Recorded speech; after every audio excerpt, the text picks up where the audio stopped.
trying to free your mind, Neo, but I can only show you the door. You're the one that has to walk through it.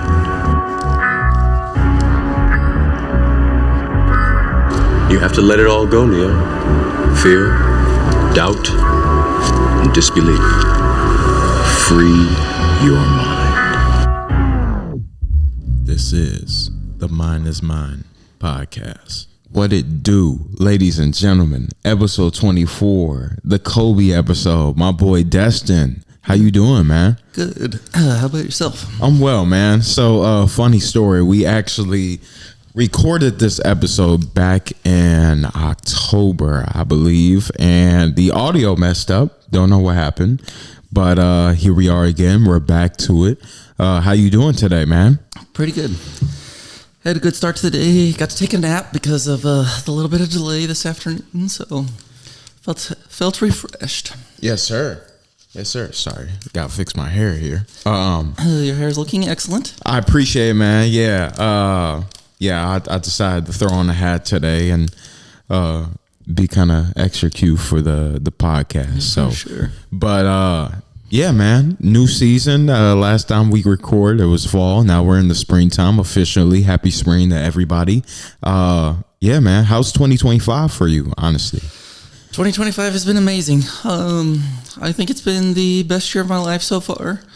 I feel like most of my life I've dealt a lot with anxiety or even depression at times, or even just like a more vague sense of not being fulfilled.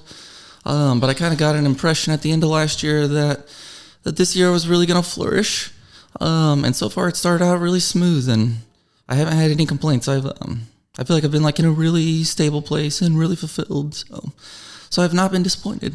Yes, sir. Indeed. Yeah, I feel the same way about 2025. It's been off to a fantastic start, a quick start. It's been kind of nonstop hustle for me. Shoot. Honestly, so which is a good thing. Finally have something right in front of me that I feel super passionate about. You know, I've always felt that way about baseball, but something else to come into the forefront into my life other than baseball to just like take up all my time is incredible. So yeah, no, I'm very, very pleased with how the year is starting, but I'm going to get more into you. You consider yourself an ambassador for mysticism, but also gay as well. Gay ambassador, which is with your background that you came up in. It was a little tough. It was a struggle. I remember we talked about that last time. And if anything, we're going to go over a lot of reiteration of what we talked about before. But I kind of want to get you, give you the floor for your background and how you became this ambassador, not only for the gay community, but also the gay community within mysticism, not just religion, but mysticism as well, just a little deeper than that. Sure. Yeah, thanks for the opportunity to share my story. So I started on my journey. I was a really little kid whenever I was going to a church that my family was a part of, and there was a revival that was coming through, which essentially means it was like a spiritual movement that was happening, where a lot of people felt like they were encountering God's presence in like really tangible ways. There were a lot of miracles happening. And so from a very young age, whenever I was a part of this revival movement, I remember like sensing the presence of God and feeling overwhelmed by it in like a really positive way. And it was never just a intellectual experience for me. It was never me just saying like, I believe in God as if I had to like, as if I had to say that in blind faith, but it was like I'd actually felt him and been moved by him. And I felt like I had like a real friendship with God. But at the same time, I had like a lot of confused ideas. I had heard a lot of doctrine that was confusing and that was giving me mixed messages. So like one Sunday I might hear them talk a lot about the love of God. But then the next Sunday they might talk about basically how you have to try really hard to be a good person and please God and stay on his good side and stuff. And I didn't even know how much it was like affecting me negatively. So I like grew up with with, which I should just acknowledge real quick. I have a voice condition. I hope it's going to come out smooth today. But yeah, I grew up with this like sense of God's presence in my life and this sense of friendship with him.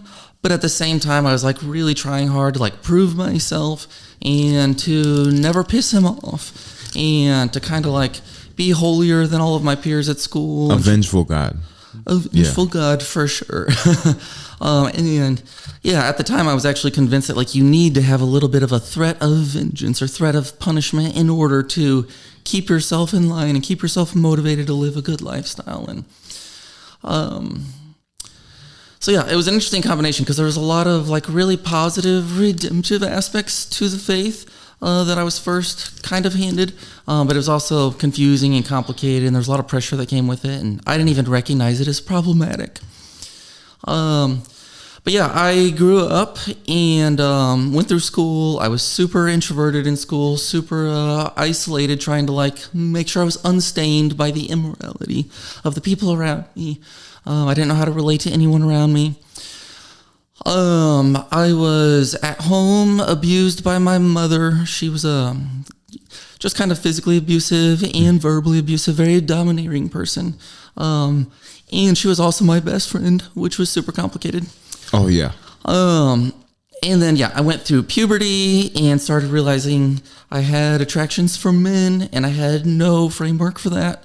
That just made no sense to me in my faith. Like, I didn't believe that God ever made people gay, and I thought being gay was a choice, and I was like, well, I didn't choose this, so why is this affecting me?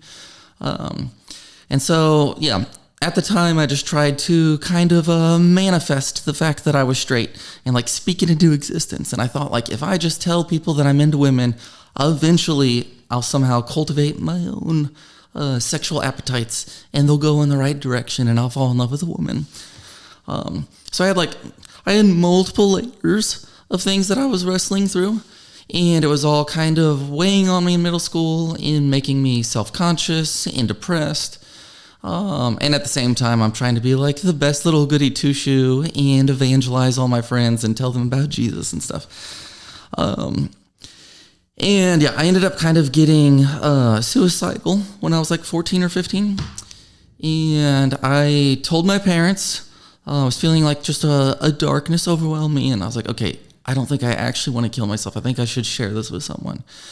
So my parents prayed for me.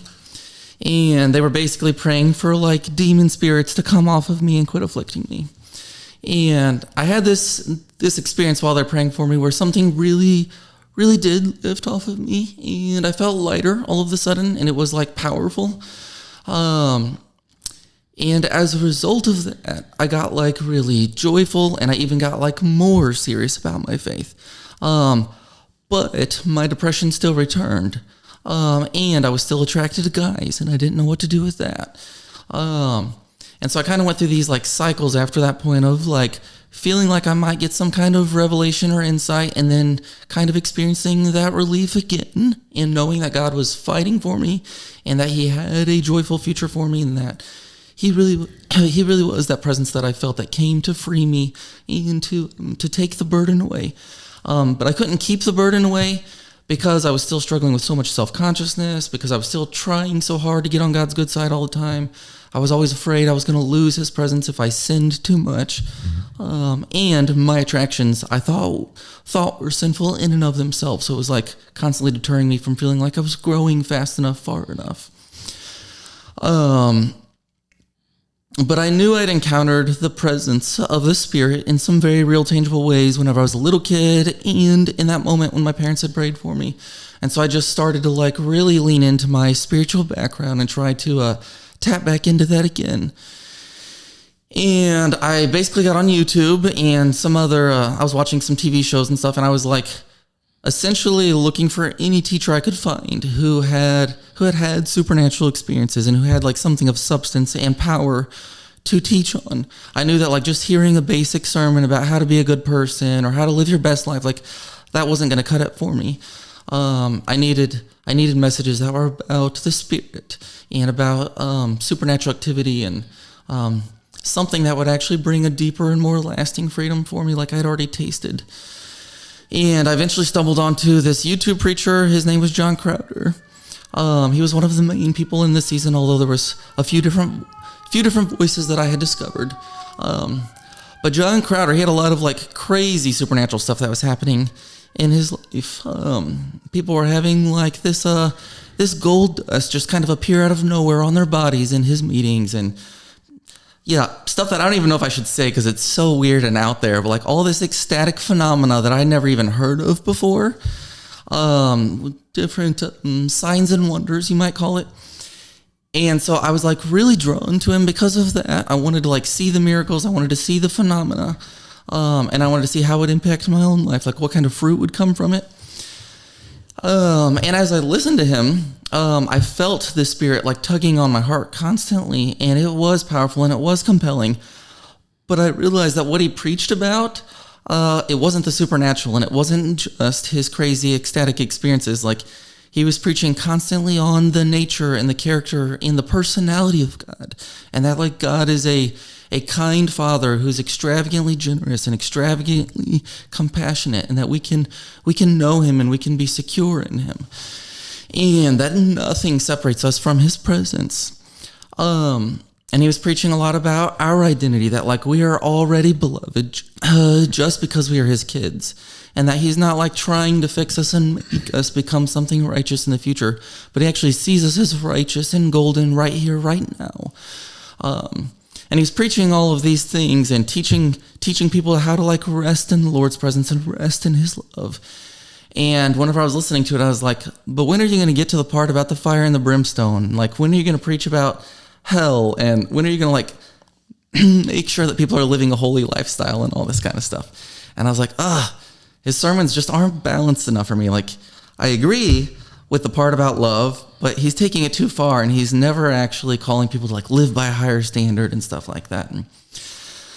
But I kept listening because he had real miracles that were happening, and because the Holy Spirit was speaking directly to me through him a lot of times. I do have one question. For sure. Do you look back on that, just waiting for like the negatives, I guess you would say, as more of a projection, or were you, was it more of a projection at that point in time, or? What do you mean by projection? So coming from where you came from, and that being indoctrinated in the way that you were living, when it came to like wanting to hear more about the negative and wanting it to balance out, was that coming from that indoctrination of which you came from? For sure. Okay, got you. For sure. Yeah, I had been like deeply convinced that essentially we do need to live our whole lives trying really hard to be more holy. And that if we don't, there is going to be a wedge that develops between us and God, and he is going to pull away in some sense, and we're going to experience separation from him, and it's going to be our fault. And I thought like the moral, responsible thing to do was tell people that and to warn them all the time. And living in like that victimizing state. Totally. Constantly just scapegoating yourself. Totally scapegoating, and living under like a threat of punishment. Like, I thought that was a healthy motivator, and I didn't realize how much that was like actually a very toxic motivator. Yeah. So of course, like listening to somebody that has all these miracles and all this positivity, and just coming from a place of just love and bringing heaven on earth, yes, through his words and through his sure. behavior and just his walk in life, was obviously just very different for you. Absolutely. So, and a lot of people indoctrinated or not in within any type of church or part of religion, for sure, can really struggle behind that, because we're so fixated on this idea of the black and white of good and evil. For and, sure. Just like, if I'm not evil, then I'm good, or if I'm good, I'm not. If I'm good, then I'm not evil, and just not understanding that the human experience is a spectrum rather than just black and white. So a lot of people get caught into that, and I've gotten caught into that as well. So. Yeah, I think the older I've gotten, the more I've got to know people from all different backgrounds. I see that there's a version of this fundamentalism in every perspective. Like, for sure. Whether it's a religious perspective or just an atheistic perspective, etc. Whether it's just trying to be an entrepreneur, there's like ways where everybody's trying to fix themselves and make something of themselves and prove themselves. And And yeah, the message that I was hearing, it was bringing so much relief to me, and it was helping me like see that like God actually believes in me, and he actually thinks that I'm golden currently, not because of what I've done or how much I've achieved, Right. but because of the way that Jesus himself has chosen to love me and the way he's revealed his love to me on the cross. And it was this like powerful detoxing message. And I'm going through this process and I'm like listening to these teachings and I'm trying to like open the Bible and research it in scripture and see like, does this match with what I see in these books, in these holy words? And slowly but surely I was seeing that like, actually this is in the Bible and I've been the one that's misreading the Bible. And so have all these preachers in my church circles. And yeah, just my own heart was like resonating it deeper and deeper and deeper the more I listened to it. And I started to see like fruit coming from it where like layers of shame were falling off of me. And all of a sudden I was finding out like I do know how to love people and I can connect with the very people that I used to feel so isolated from. And there are ways where I can build like healthy friendships with them that are mutually benefiting and all of these different things. And so I started to just become like a more confident, healthy, integrated person. But I still thought that I should try to be straight. And I was even applying this new spiritual message to my situation of my sexuality and thinking like, if I keep believing enough that like I am a saint, I am a son of God, I am beloved, I am all these things that scripture is teaching me, that this is my identity in Christ, that I am free and liberated and empowered. If I believe that enough, I'll eventually become straight too. And then I ended up developing like a hardcore crush on a dude that I worked with. Yeah. He was somebody that I kind of viewed myself as like ministering to. I was trying to like speak life and encouragement into him all the time. Was this who you were wanting to build that business with? That you brought up before? Okay. No. This was a guy that I worked with at a restaurant. He was bisexual, and we had this like flirtatious energy between us. And anyway, nothing ended up happening between us. But I realized through the process that like I have never cared for another man this deeply before, and I didn't know that was possible. I had before this, I had always thought that like this is just a temptation. This is kind of like a little devil sitting on my shoulder, whispering in my ear. And it's just a physical lust, like attraction. But this was the first time where I was like, okay, I actually deeply care for this guy. I care for his spiritual life. I care for his destiny. I want him to know his identity as well. And like I had, deep compassion for him, deep affection for him. And I felt like I was feeling the heart of God for him. And then whenever he kind of held me at a distance, I felt like super rejected.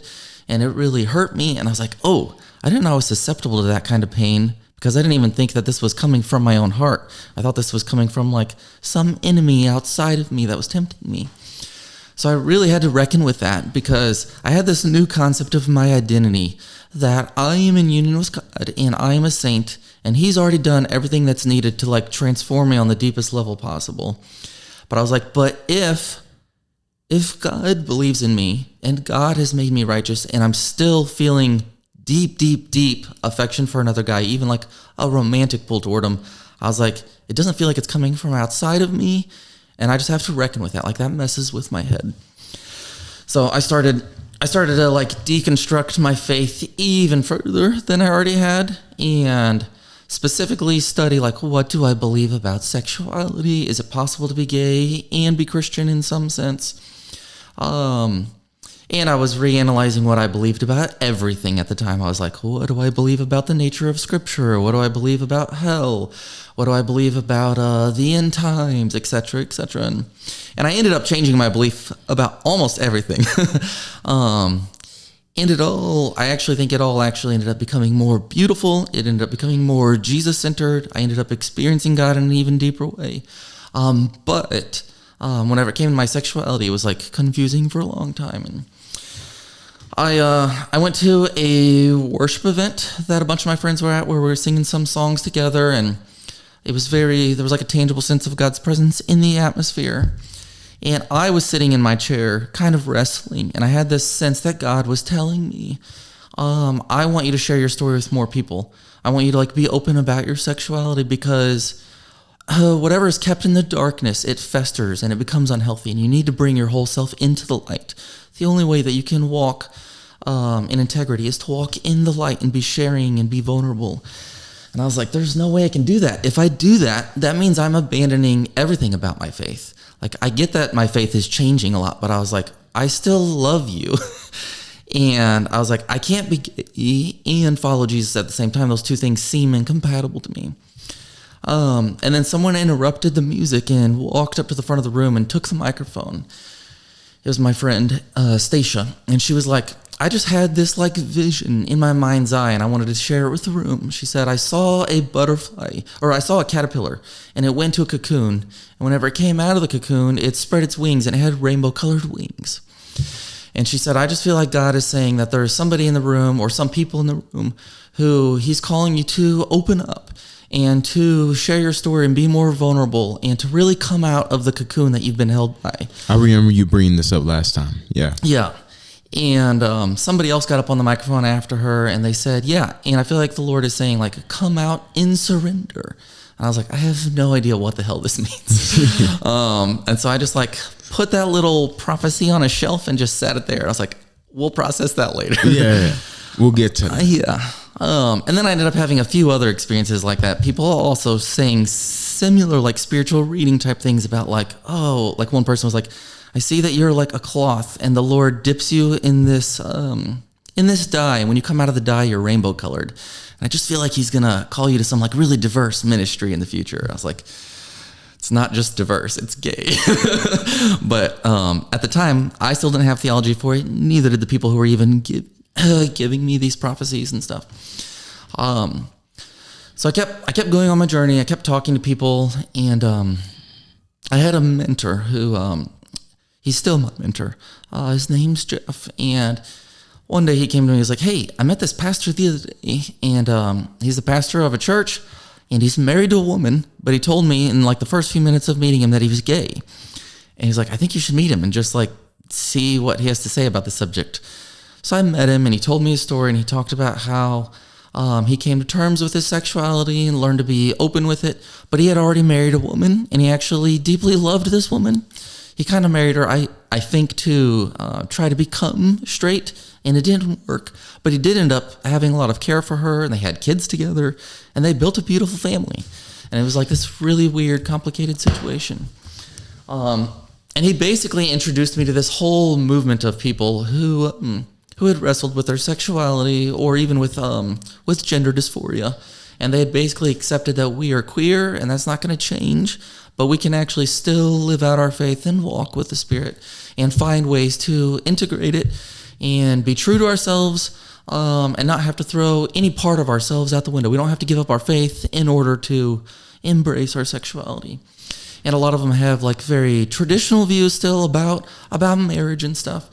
Some of them choose celibacy. Some of them were already married to the opposite sex and they've stayed in that.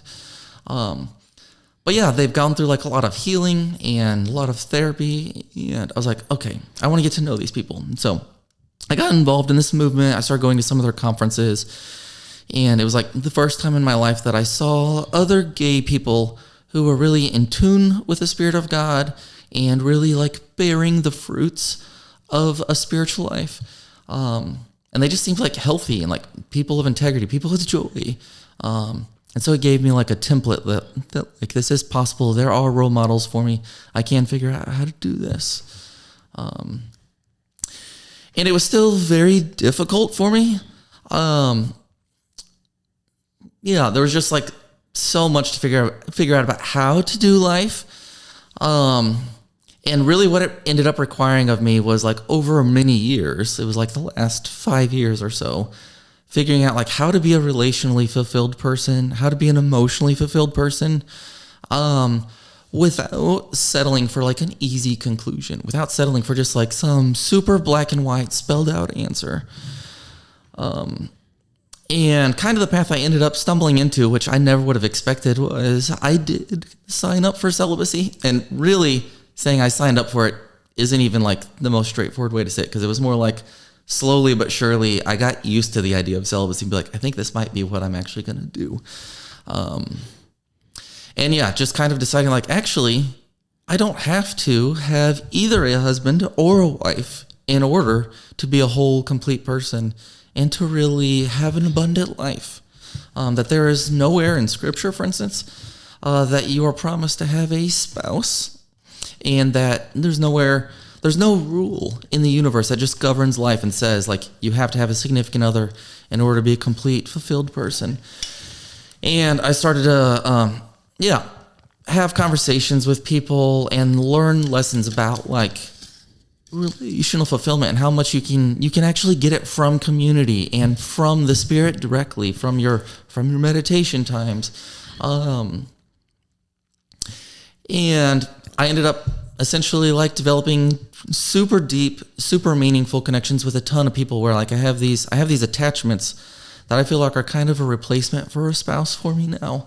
And they've just been super life-giving. So that's kind of helped make it more sustainable. And yeah, at this point, I'm like, I actually like this path I'm on. And I feel like it's a path I never would have chosen for myself, but it has been fruitful and joyful. And at this point, I have a lot more like time and energy to give to people and to mentoring others and building community and stuff because of the unique path that I kind of ended up on. So yeah, I'm sure there's a lot we could unpack about that, but I don't want to talk too much. So. Yeah, no. I appreciate you setting the stage. In a world full of judgment, where everybody feels like everybody is entitled to their own opinion, but a lot of opinions nowadays are being projected upon other people, and everybody feels like they have a hand in somebody else's judgment, and their path and what their path should be, and especially for the LGBT community as well. There are a lot of people that are trying to dictate those rights. I do believe there is like there has to be some figuring out with, of course, but by no means do I discriminate. By no means do I believe that we should control these people. I don't feel comfortable with that at all. I don't believe we should control anybody. For sure. But just because people walk in such a different path and throughout history, yes, it has. Yes, that is, I guess you would say, abnormal, but I don't know if that's a good word to say. I get what you mean. Yeah. Compared to like widely straight heterosexual community. So a lot of people will point fingers and demonize, and 9 times out of 10 people just do that because they don't understand it. For sure. And a lot of people don't take the time to understand it, especially in the world that we live in. It's a lot quicker society. You know, everybody has to continue moving and just stay on their own path, so they don't have time to question things, not even themselves. So you taking the time to question yourself definitely deserves an applause, first of all, for sure, because that, I don't understand it, because, you know, I want a wife, I want kids, I want that traditional family, I guess you would say. But obviously, you know, when I do have that family, I do want to go about it in a completely different way than what tradition has for you. I don't want to be segregated into the regular male or female roles as well. So no matter what, people have this sense of entitlement, of judgment over people. And I'm so glad that you were able to not only battle through that, but constantly prevail as well. And I do believe that your faith is the main reason in which you prevail by. Totally. Yeah. I actually don't even think I would have ever come out of the closet, at least not in a healthy way. I could have like, kind of had the attitude of like, burn it all down and just like rage against the machine of stereotypical church culture and stuff.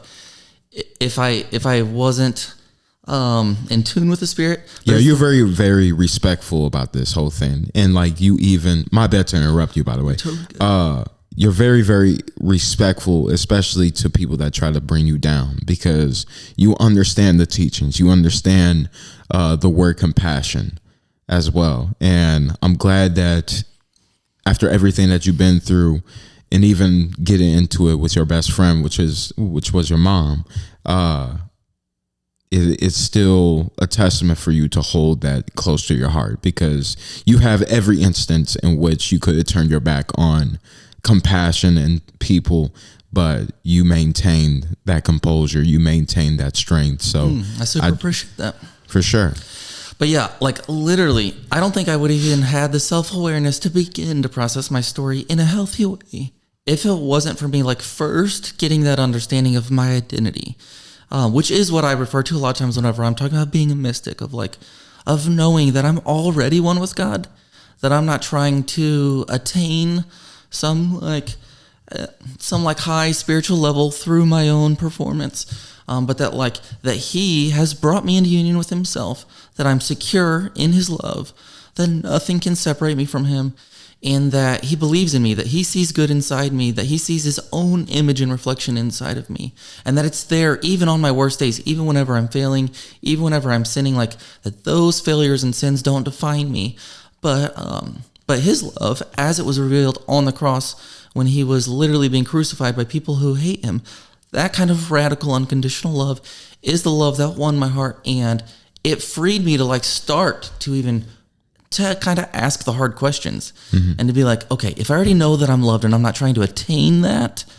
but that's like my starting place, that's what grounds me, then I feel free to ask these really hard, daunting, kind of complicated questions about myself, and really search my heart, and not be afraid of what I'm going to find in there, not think oh, it's just all evil, it's like some wicked, depraved heart. A lot of people talk like that. So yeah, I got to learn to be self-aware because of that. And then whenever I came out and shared my story with people, even when a lot of them did reject me or give me flack, or some of my friends ghosted me, which really sucked. It really sucked. It was easier to practice compassion, like you're saying. It wasn't easy, but it was easier. Yes. Oh yeah. It's there's a lot of times where compassion is not easy at all. Totally. And you just get to the point where somebody just bugs you and pokes the bear so much to the point where it's just you know what? I don't want to, you have this sense of resentment towards somebody, or even hate and dislike. But at the same time, you're reminded that this person is just a reflection of me. And you also realize that there is no separation. So if I were to send you this resentment, I know that resentment is going to come right back to me. For sure. Because there is no separation. Everything by law is connected as one. Yeah. And I'm glad that you recognize that, especially being indoctrinated into that way of living that prides itself on separation, prides itself on judgment, and prides itself on trying to earn that. Totally.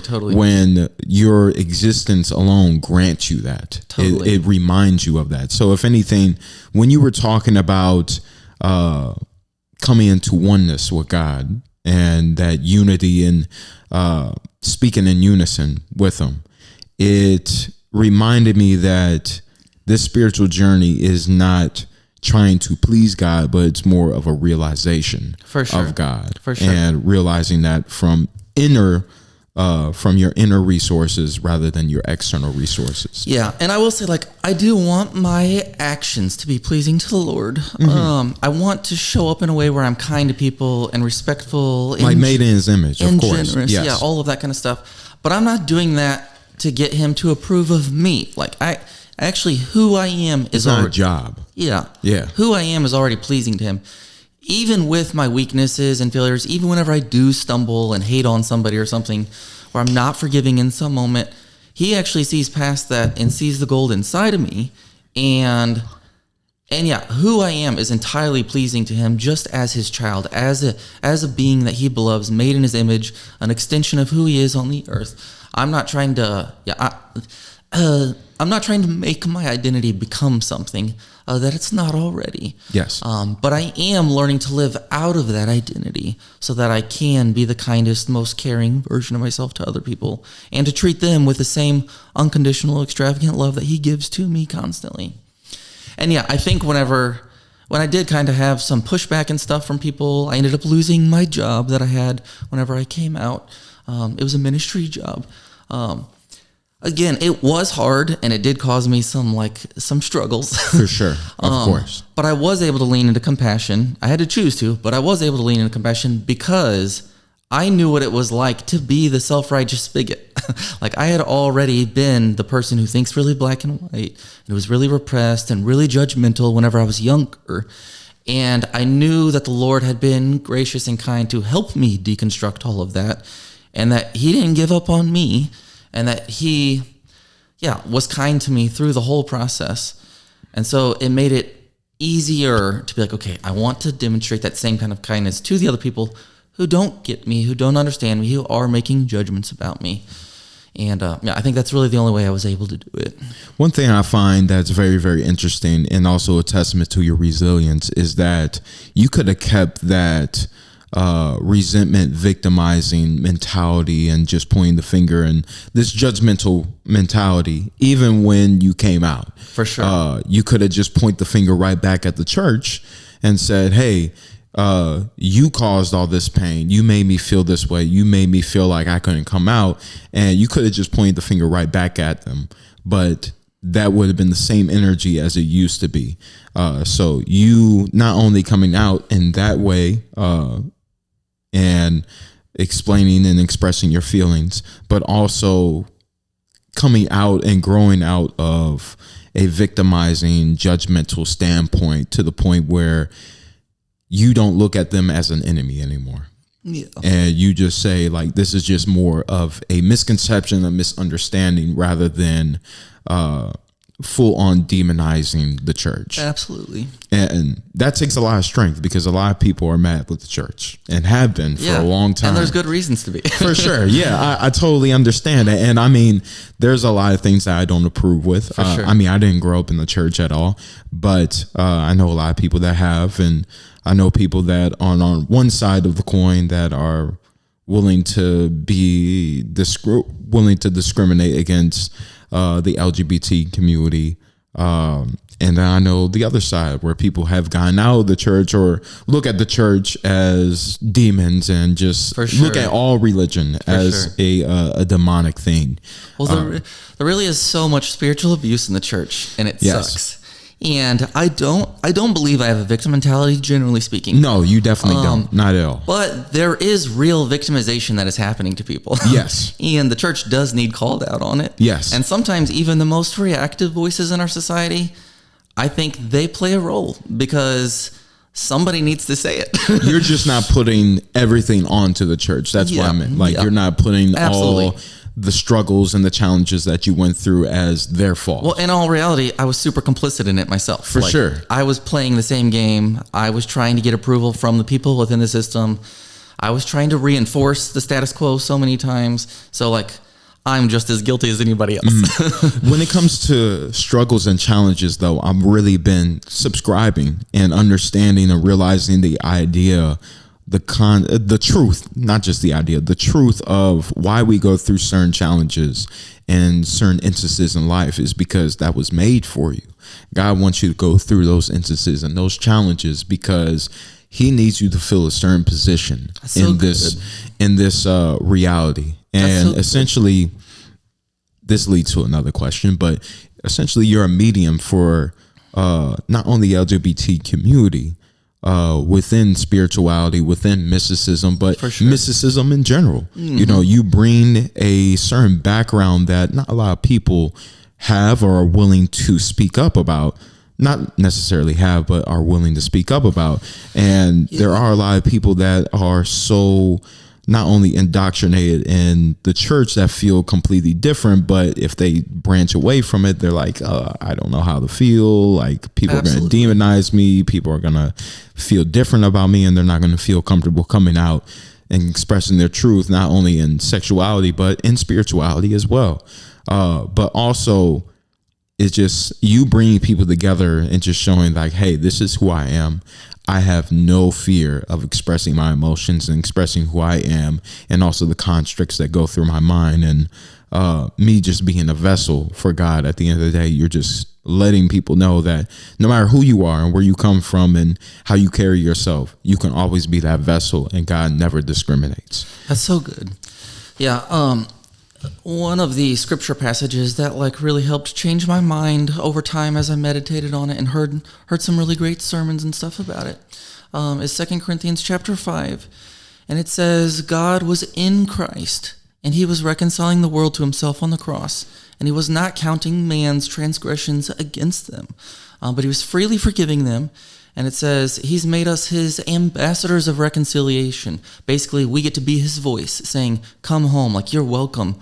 My arms are open wide. There's no distance between us on my side of the equation, but come home and like receive this embrace. And it follows up and it says, so therefore, we look at no man according to the flesh. And it's basically saying you don't look at the outward observance of like, what's this person's religion? What's this person's lifestyle? What's their sexuality? But you see them according to the Spirit. And so the same God that was embodied in Christ on the cross, and he was saying, forgive them for they know not what they do. He was saying that for all of humanity. That passage says he was reconciling the world to himself. It doesn't say he was reconciling Christians to himself. Yes. He was reconciling the world. And so like his embrace is so open and expansive and all-inclusive. And he has this message of reconciliation that is extended to all people where he's saying, I'm not against you. I've never been counting your failures against you and holding them against you. Yeah, once you're in flesh, like it's bound to happen that you'll have conflicts, challenges, and make mistakes. For like, sure. Imperfection. If we're made to be imperfect, we are perfect. It's kind of a contradiction. It's kind of a paradox in a way. But I would say our behaviors are imperfect. Yes. And we're learning and growing and we're still maturing and in process in that sense. But like still like the core of who we are is divine. We are carriers of the image of God, and we are the embodiment of the image of God. If we were made that way, then it's a perfect model. Yeah. Because that was the whole purpose of it. So it's okay to be imperfect, but also don't be so embedded in your imperfections to the point where you bask upon it and not want to be better. Understand that as part of the process. Yeah, we're still growing. We're still leaning in. Yes. And as a Christian mystic, I would say I do believe that Jesus is like the ultimate template for what it looks like to be a divine, spirit-led son of God or child of God. And so whenever I reflect on who he is and what he's like and how forgiving he was at the cross and how he reconciles literally everybody and holds nothing against anyone, it's more as I like actually see and experience and reflect on his personality that I begin to, I feel like, carry those traits myself and express those traits. I was just about to ask, I was like, how do you go about the people that, because there are people that are lazy within spirituality, not just within Christianity, but in any type of spirituality or mysticism. There are people that are lazy and have this template of a prophet or a Christ-like figure. It could be Buddha, it could be Muhammad, it could be so on and so forth. It can be Shiva. People can lean upon that template so much to the point where they only think they only think that one person could embody this type of energy rather than wanting to become Christ-like. You can't be Christ in itself, but to be Christ-like is to walk in that light and to not essentially like say that you are a prophet, but take those examples and those lessons and those teachings that he has brought to us and understand that you can be a vessel as well. Totally. He is not the only vessel. Totally. So it says that he in Scripture, it says he is the firstborn among many brethren. That he actually, like I've heard somebody else say, an example is if you take a acorn and you plant it in an empty field, you just started a forest. That like in 1,000 years, that field could potentially be filled with a whole forest. Yes. And I do believe that is what Jesus came as the embodiment, the like, you could say, to use like a... He was a gardener just planting seeds, essentially. I was going to say he's like the perfect avatar, like the flawless image of God. And also at the same time, the flawless image of what humanity was designed and called to be. And we all get to embody his ways and be little Christs. And I ultimately believe that's the destiny of humanity, that we would all be living as priests and kings, taking our authority on the earth and shaping this beautiful future, bringing heaven to earth. Yeah, we kind of detach from, that's what I was getting to, is that if we lean so far upon that template to the point where we completely make it like a celebrity in a way, and think that we can never embody any of these qualities ever. Totally. We also disregard the notion of responsibility and accountability as well Sure. over our own actions, because there are a lot of people that get in the church and preach, but it's one thing to preach rather than to practice. For sure. Yeah, I have found within church circles that one of the things that actually keeps people from practicing is they'll have like shitty theology, essentially, where they'll have these complicated messaging. It's the kind of messaging I grew up with, where they'll tell you 1 minute your identity is in Christ and you're a new person and you're free and all this stuff. And then the next minute they'll be telling you how depraved and sinful you are. And they'll act like you're a slave to sin and you have this rebellious, hard heart, and you really need to get like beat into shape over and over again in order to be conformed to the image of Christ. And part of my process of learning to live activated and mobilized as a ambassador for the kingdom of God was to actually realize, like, no, Scripture says I am dead to sin. It says I have been set free from the control of sin's power. These things don't hold me. I don't have this slave master that's over me. My own heart, sure, I have failures and weaknesses, but it is not like intrinsically corrupted. And I really believe that the Lord has set us free from that. He has filled us with His Spirit that empowers us to live a godly and kind and generous lifestyle. And we get to do what Jesus did. We get to walk in the miraculous power. We get to prophesy over people. We get to care for people, serve the poor, call out the golden others, serve society. And I think in a lot of Christian circles, when the rubber is not hitting the road in people's lifestyle, a lot of times it's because they just have terrible doctrine that is like, it's these lies that they're believing that is holding them back from stepping into the fullness of the potential that God has already seated within them. And we are meant to be vessels that are carriers of His divine nature and to release His divine nature and even to call other people into it and to help anyone and everyone around us like see what's inside them and see the way God adores them and the way that He believes in and champions them and help them to reach their full potential. Even if they don't convert to Christianity, we can be salt and light and like better the people around us and help them be the best versions of themselves. And so I don't think that actually worshiping Jesus or like treating Him as the ultimate celebrity is the problem in and of itself. I feel like it's whenever we think that we have to demean ourselves in the meantime in order to look up to Him. I actually think the more that I adore Him and like look at Him and encounter Him and really like, I do believe He's like my, I'm trying to think of the right language I want to use for this. Like, He is my example. He is my obsession.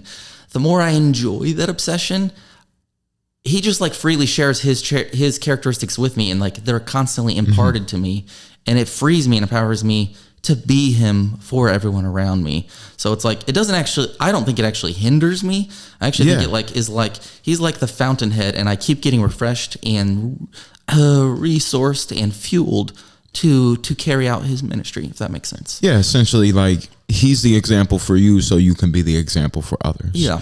And it's like, and I get what you're saying. It's like you have a fountain with just a bunch of cups at the top, and the top cup overflows into other cups, and those cups overflow. And that's just how it needs to be. Not saying that He is greater. It's just, He just chose to take on the responsibility so heavily, and that is so challenging, but also so freeing and so empowering to the point where a lot of people wouldn't want to do that, because obviously what He and along with a bunch of other prophets, they took on a hefty amount of responsibility and accountability to walk in that image, and the challenges that they went through and how they displayed the fruits of those challenges by overcoming it. Totally. Definitely is shown, and a lot of people shy away from that because, especially in today's world, where I think the powers that be, quote unquote, have conditioned people into being submissive. Yeah, I can't speak, but complacency as well, and living in this realm of comfortability when life itself invites challenge. 100%. Life itself invites uncomfortability. And we can't escape it. Yeah, we can't. And the more that we escape it, the more challenges we're putting on ourselves, and the 100%. more we burden ourselves as well, because we're ignoring the simple fact and simple law of human nature is that we have to go through these challenges. For sure. It's a must. Yeah, and I will say to your comment about him not necessarily being greater, I actually don't have any problem with like saying that he's greater than me, or saying that he's greater than everybody. And the reason is because he's the most humble person. Because like he's the embodiment of meekness itself. Like he's not trying to be an overlord who's pushing people around or just has a bunch of slaves. He said, "No longer do I call you servants, for a servant doesn't know what his master is doing, but I have called you friends." And he wants us to come into friendship and to partnership and agreement with him. And when I kind of get swept up in thinking about how great he is and I do elevate him above myself, he actually, in turn, I just constantly, in my experience, I feel more empowered as a result. Like I feel like he distributes his power and he freely like dignifies other people, raises them up to walk in their own calling. And he's like, the reason I worship him is because I don't know anybody else who gives up control as freely and frequently as he does. Mm-hmm. Like there are other versions of God, even other versions of the Christian God, quote unquote, that are out there that just whenever I hear people talk about them or preach about them, like, your God sounds really controlling. He sounds really insecure. And I'm like, I know the Lord. I have tasted and seen his presence over and over again. And he's always liberating. He's always empowering. Why would they say he's insecure? No, they wouldn't say he's insecure. But I'm saying the way you describe him makes him sound like he's a little insecure dictator, okay, trying to prove himself. Like he's like, everybody must worship me. Yeah. And we see a good testament of leaders that do act that way. Absolutely. And I mean, most of the people that we see on TV now are just like 100%. And politicians, everything. Yeah. And I mean, even celebrities as well. Oh yeah. There's this big sense of entitlement. It's like, I brought you this entertainment, or I did this for you, so you have to worship me. And I'm like, that's not how it works. You shouldn't. And if you're coming off this way, then you only acted that way, or you're only doing this because you want something in return. Yeah. And when you walk in that model of being Christ-like, you're not expecting anything in return. Absolutely. Because you can lead these people to water, doesn't mean they're going to drink it. Well, it comes from the place of already having validation and not needing someone else to give it to you. Yeah, your birth and you being alive and waking up this morning is validation in itself. It's like, if I was granted life today, knowing that it can very easily be stripped from me in ways that I can't simply control, and knowing that death is imminent. Totally. I'm blessed and I'm grateful to be living today, and that alone, I don't need to prove myself. Amen. Yeah, one of my favorite stories from Scripture is where Jesus was getting baptized in the Jordan River. I may have shared this last time we recorded too. But he was basically getting baptized in the water by his cousin John the Baptist, and he comes up out of the water, and all of a sudden it says the sky splits open, and a dove descends on his head, and there's this booming voice that says, "You are my beloved Son, in whom I am well pleased." And I heard someone talk about that years ago and explain that this was right before Jesus was sent into the wilderness, and it was in the wilderness where he was like tempted and tested.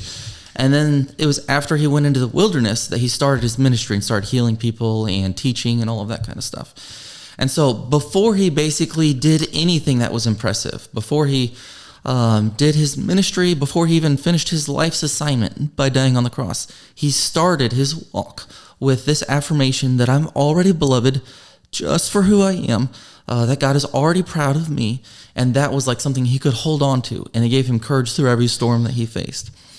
And I feel like having that kind of divine validation is the key to actually like fulfilling our callings in life and resisting the pressures of this world. And not needing to get it from other people. Like we get so desperate and we turn to other people and other coping mechanisms and the applause of crowds and all of that kind of stuff because we're just insecure and empty on the inside, and we just need to hear our dad tell us that he loves us. Yeah.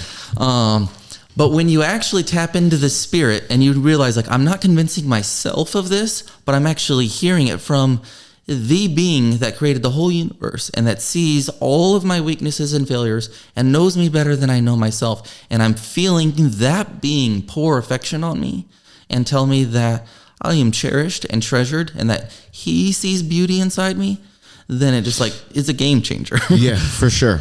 100%. And I love that, man. I'm glad that you have embodied that validation and don't seek it anymore, because that is very different from the majority of people. Is that I feel like every day now there's just a growing number and people that feel entitled out of insecurity or out of just needing this validation.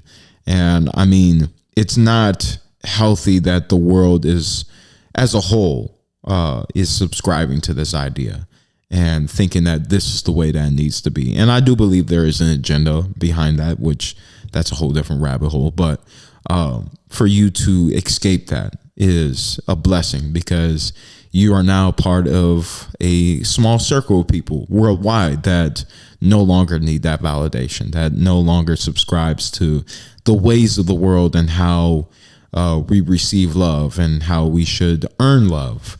I don't think love is earned. I think love is just when you're born, you have that. You don't need to earn that love. And it is freely given and freely received. Yes, for sure. And that's how you become the abundant person that you're meant to be, is that understanding that I don't need to earn love, is that I am love incarnated.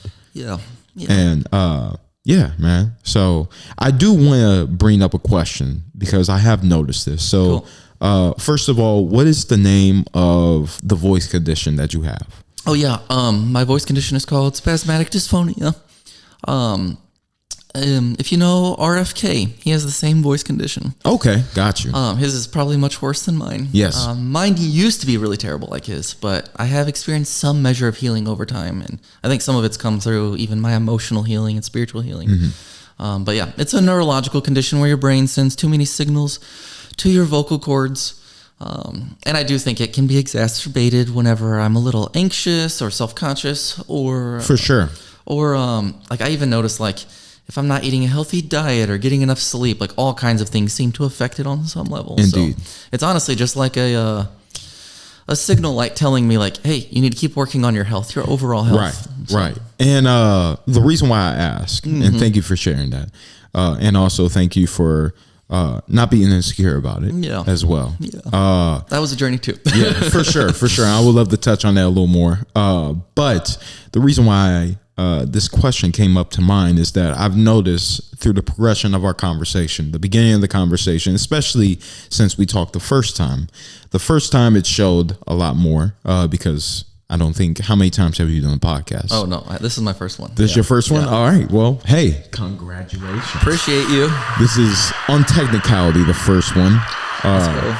But yeah, man, I've noticed since the first time that we talked and the beginning of this conversation, it has came out a little bit.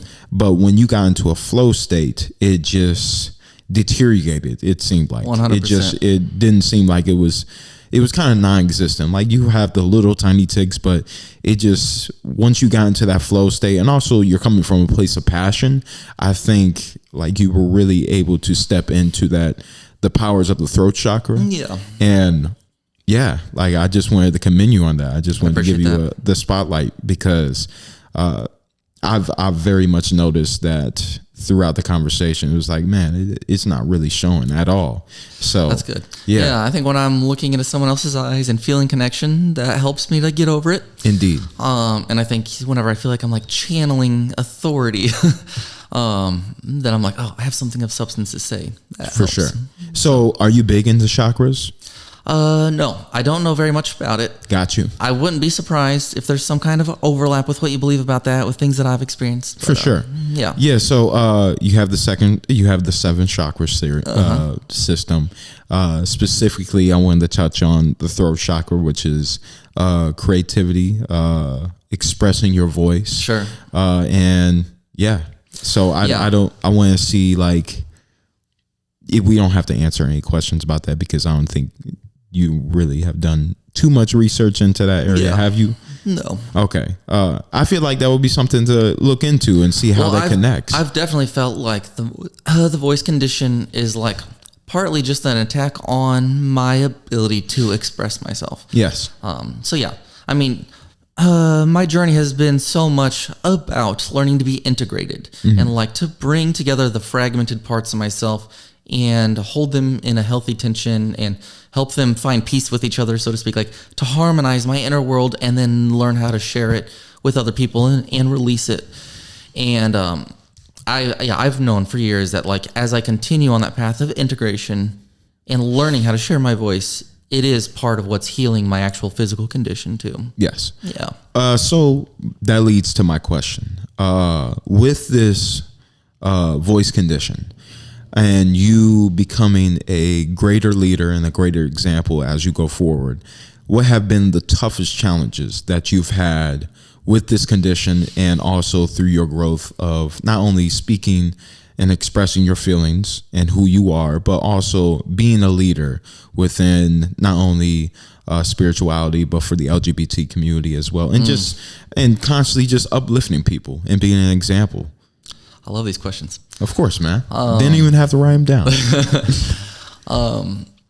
Well, the voice condition itself has its own host of challenges. Yeah, there's been times where I was very afraid to speak in any setting. And a lot of times, probably the biggest hang up with my voice condition has been approaching strangers. Like, I would really like to be extroverted and outgoing in the public space and just like meet strangers and strike up conversations. Like, I feel like that's how I picture myself in my head. But a lot of times I've held back because I was like, I'm probably going to sound super nervous and my voice condition is going to exacerbate how nervous I sound. And so I've really had to just like push through that and like keep putting myself out there. So I'm still working on that. But yeah, challenges in life in general. I mean, yeah, there's definitely been like fear of rejection whenever it came to sharing my story. Whenever I did first come out publicly, I shared my story on Instagram and Facebook and stuff. I did, like I said, have some friends who really... When was that again? Was that 2021, 2022? 2021. 2021, yep. Yeah, because I remember you announcing that, and me and Ozzy were very, very happy to see that. So I did lose some friends, and that sucked. And it was... Yeah. They weren't meant to be here. I don't know. I hope those friendships somehow get redeemed in the future. Honestly. Oh, yeah, for sure. But yeah, it was like a mental battle of like, am I respectable? And am I wanted? Like, am I desirable enough for people to even work through the hard conversations and have the conflict that's needed in order for a relationship to survive? And so, yeah, I had to keep getting strengthened in my own sense of identity even through that. And I had to learn more and more and more to care less about the opinions of others and to live more from that constant reinforcement of God's approval of me. I don't know if that answers your question. But yeah, for sure. 100%. My bad. I was trying to figure out, there's a concert I'm going to tonight, so I have to figure out if I got to drive for somebody or not. So, yeah. I think a big challenge, actually, though, which, I don't know, I've never talked about this before. Hey, man, go ahead. New stuff. New talking points. We love to see it.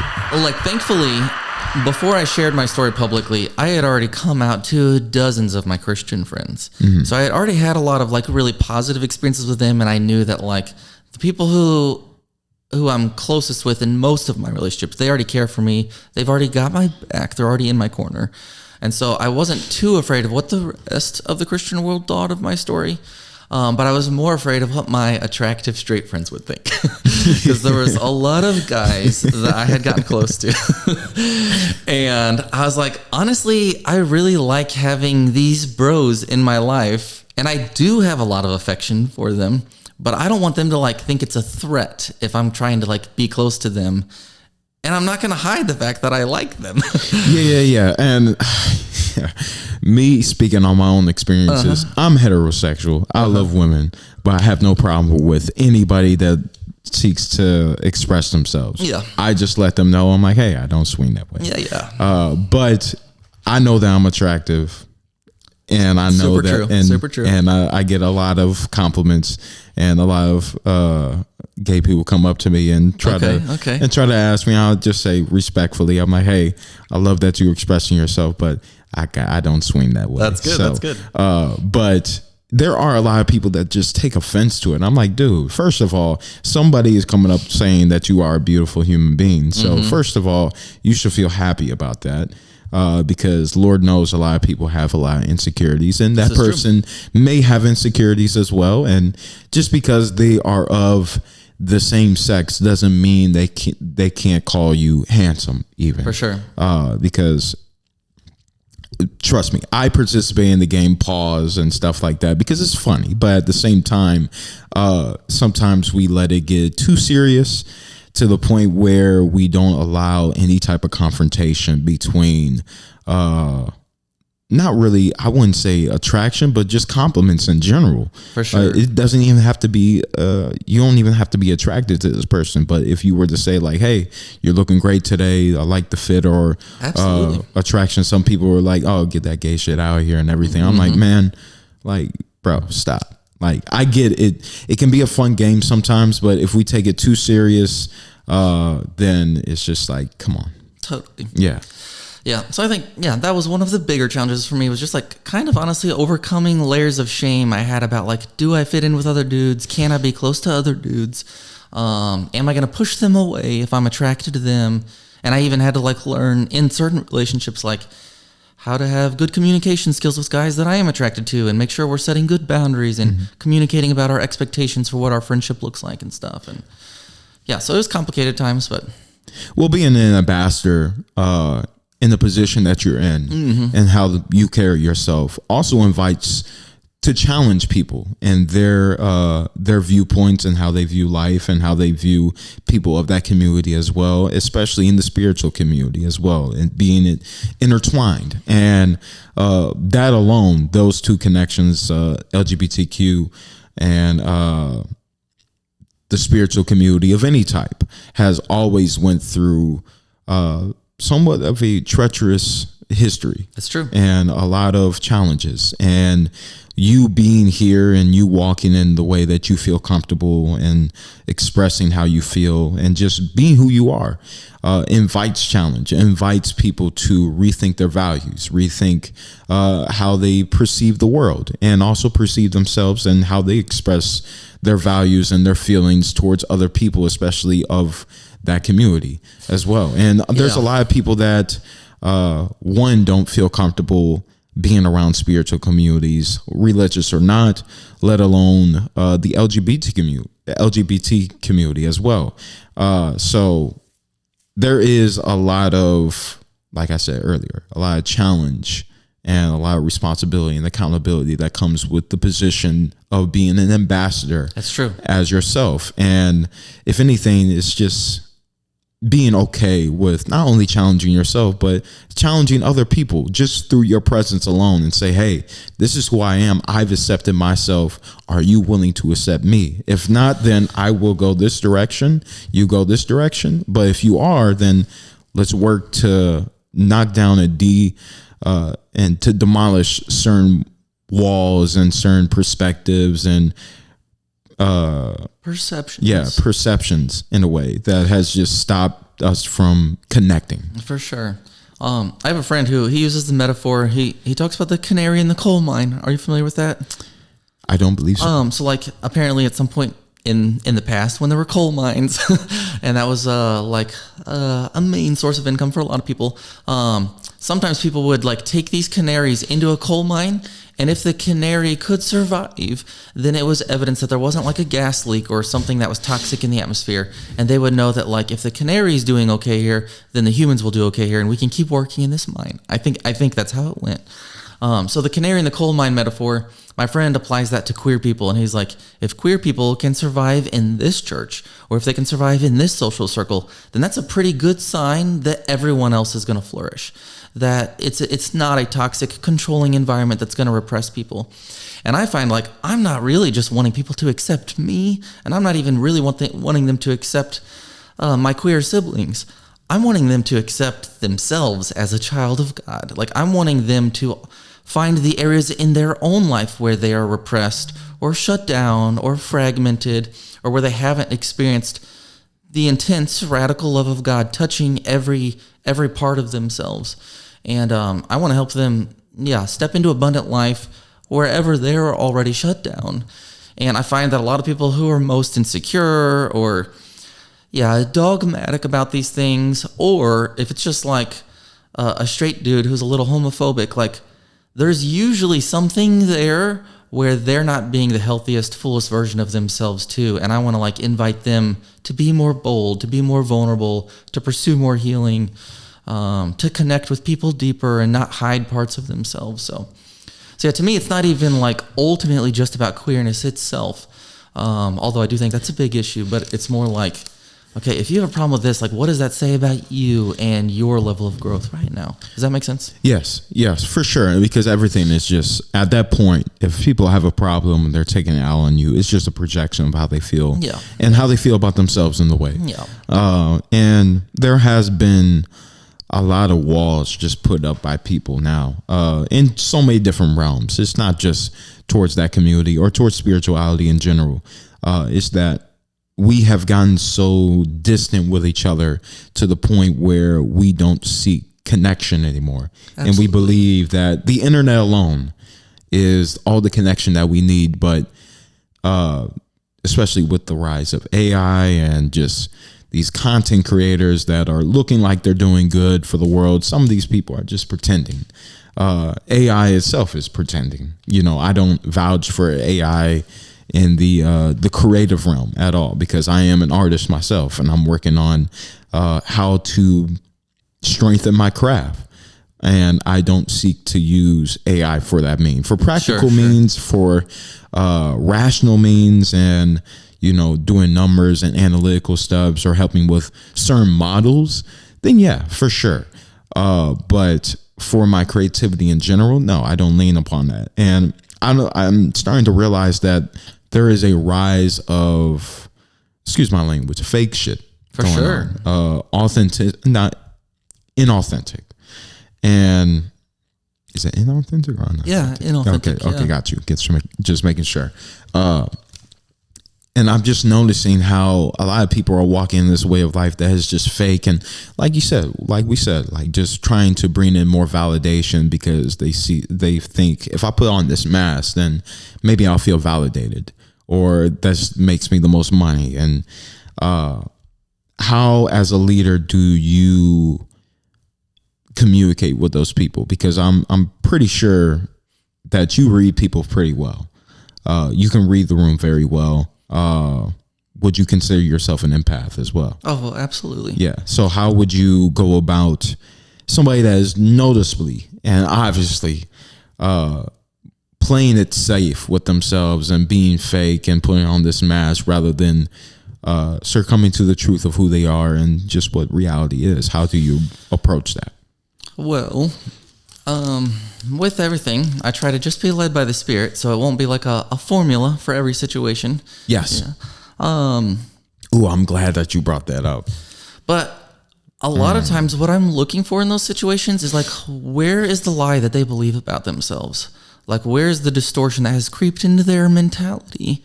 And then I think about the gospel and the message of grace that like impacted me so deeply. And I'm like, what about the gospel can offset this lie? Like, what kind of deeper spiritual eternal truth do they need imparted to counter the lie that is gripping them and that's shutting them down? I love that. So, and then just try to encouragingly speak into it. And I don't even necessarily always need to point out the lie to them. I can just speak the truth that will call them up higher and help them see things in a better light. Yeah, and I one thing that I've learned because I'm learning how to be a leader as well. Yeah. And that's essentially what I want mine to be and continue to grow into is something that invites inner leadership. Absolutely. Towards people. And obviously I have to hold myself to that standard. I have to hold myself to that example. And the biggest thing that at first was like, I tried to change people. I was like, I can help change your life. And like I can help you never look back into that old reality and try to be a savior among people. Sure. And that's just not how it works. And also that's not my responsibility. That's because a pressure you don't want to carry. That is too much work for me. And I'm already working on myself and a bunch of other things in my life. So why burden myself with that responsibility when it's not my responsibility at all? I'm not here to change people. Absolutely. I'm here to plant seeds. And if you need help watering it, I'm always here, but I can't do the gardening for you. That's so on point. Yes. Yeah. And, I've recognized, I forgot where I was leading this, but I was just growing as a leader and recognizing that truth is so empowering to me. I forgot where I was leading. Well, honestly, to go back to your question of like how to kind of facilitate that growth for other people, I think a lot of it just comes down to you model it. And like, if you get close to them and you take initiative in pursuing connection with them and you stay invested in their lives and they see that you're being vulnerable and that you're bringing your full self to the table. Ooh, I remember. I just think it invites them to do the same. So. Yes, I'm inviting people to have a higher sense of awareness. Totally. At the end of the day. Because if I invite you to a sense of awareness rather than inviting you to help solve your problems, then people will not lean upon me as a savior or the solver of all their problems. They lean on me as a reminder. Totally. We're And all I students. rather you lean upon me as a reminder. That's so good. And somebody that can bring reassurance rather than somebody that is here to do this path for you to make everything better, because I can't promise that For sure. but the only thing that I can promise is that I can be here for you whenever I can to help bring reassurance that you are the leader of your own reality and that you have to be aware of your own actions and what's happening internally, because you can go to therapy all you want. They can't go inside and tweak everything for you. Absolutely. You have to be the one to take their advice. And if that advice, and first of all, apply it, practice it, and discern whether if it works for you or not, because not every therapist is for you. Not every coping mechanism or healing practice is for you. That's true. There's things that I've realized that isn't necessarily for me, but there's things that I've recognized that are for me. And it's just, you can't have a tool of discernment without practicing and seeing what works and what doesn't work.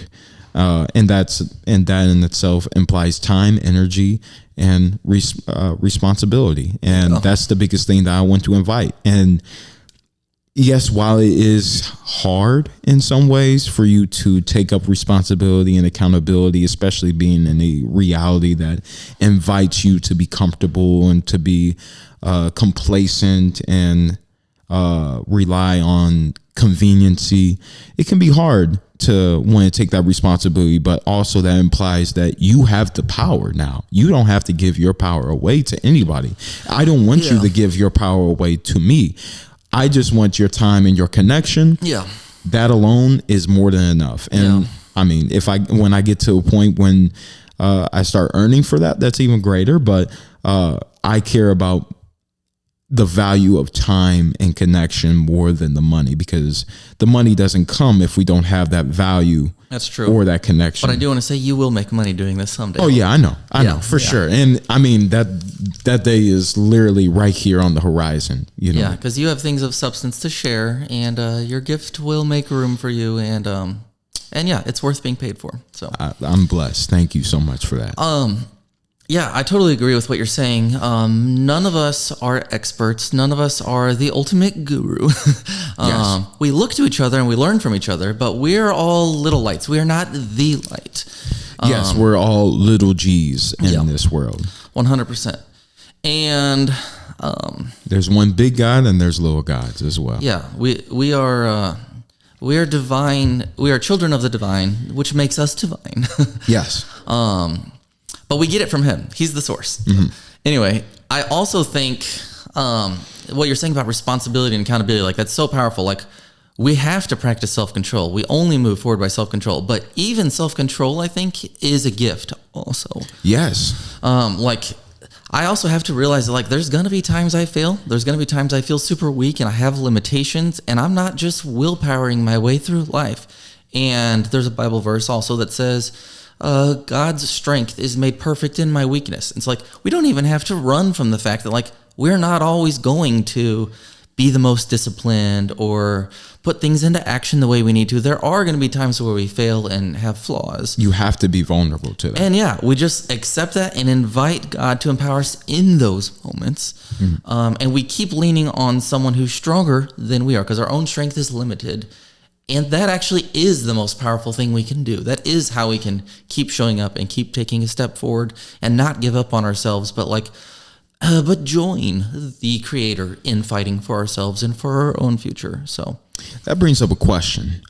So we live in this world where we have a skewed perception of what a strong man is. Yeah. They think of a strong man as authoritative and only heterosexual and dominating. And Sure. while some of those qualities are needed for sure, you have to be authoritative in certain ways. You have to dominate your reality in certain ways, not everything.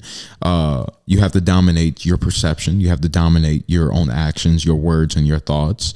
Because and we're that's given you. real responsibility. Yes. Yeah. But there's a lot of people that try to take away that power and make gay people feel like they're weak and not strong Or men. make everybody feel like you have to be tougher. Yes. And how do you go about those conversations? Because there are a lot of people, we like to call it the red pill community, For sure.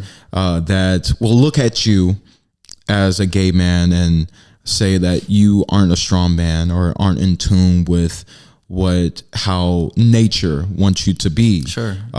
I view as strong because you are strong because you know yourself, but also you're willing to be vulnerable to the truth. And we should invite that, hey, question ourselves and say, hey, maybe a strong man is inviting vulnerability rather than fighting off vulnerability and tucking it to the side or tucking it under the rug. Maybe not only in dominating our reality within ourselves,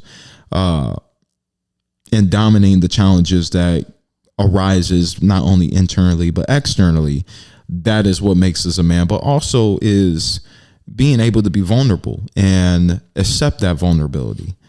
Because there's a lot of men in this world that won't accept that vulnerability, and they think that I just gotta thug it out. That type of mentality is absolutely. what brings us power, but that's weakness. You're just covering those weaknesses and not wanting to face that. Yeah. So how do you go about the world trying to say that gay men don't have that power or that authoritarianism, Sure. or that masculinity? Authoritarianism is a good word for it. Yeah. So again, I think of scripture. It says in Isaiah 55, I believe, and it was God speaking through a prophetic word. He said, my ways are not your ways, and my thoughts are not your thoughts. For my thoughts are higher than your thoughts, and my ways are higher than your ways. And the idea is that like God has a concept of how things function that is different than what sometimes comes natural to us to think, or what seems logical, or what society reinforces. And I think ultimately that's actually why Jesus had to come as an embodiment of God. He came as the kind of God who gave up his throne. He left what we call heaven, whether you think that's a real physical place or not. But he like left behind this glory, this authoritative position, and he came to serve people. He like literally washed the feet of his disciples when they had dirty feet. And he's feeding the poor and ministering to prostitutes. And then whenever people hate him for the message that he speaks, which was a controversial message, he literally lets them kill him. Whenever he had all the power to just like unleash lightning bolts if he wanted to, he like received the hatred and took it into himself and was forgiving them even in his weakest state when they're literally like afflicting him physically. And that is what Scripture teaches us is our picture of the heart of God. And so it's totally opposite of what so many religions and so many of our mindsets would say God should look like. Like we think God has to be this big badass who comes in and conquers town and kicks ass and tells us all what's what and puts us in our place. And that's the way we lead. Yes. That's our idea of a strong leader, a strong man, etc. But he was flipping everything on its head and giving us a whole new script for how to be human, how to be strong, how to be divine. And he was saying it actually looks like owning your weakness and your vulnerability. Right. It actually looks like having self-control even when people are coming against you and not having to prove yourself to them.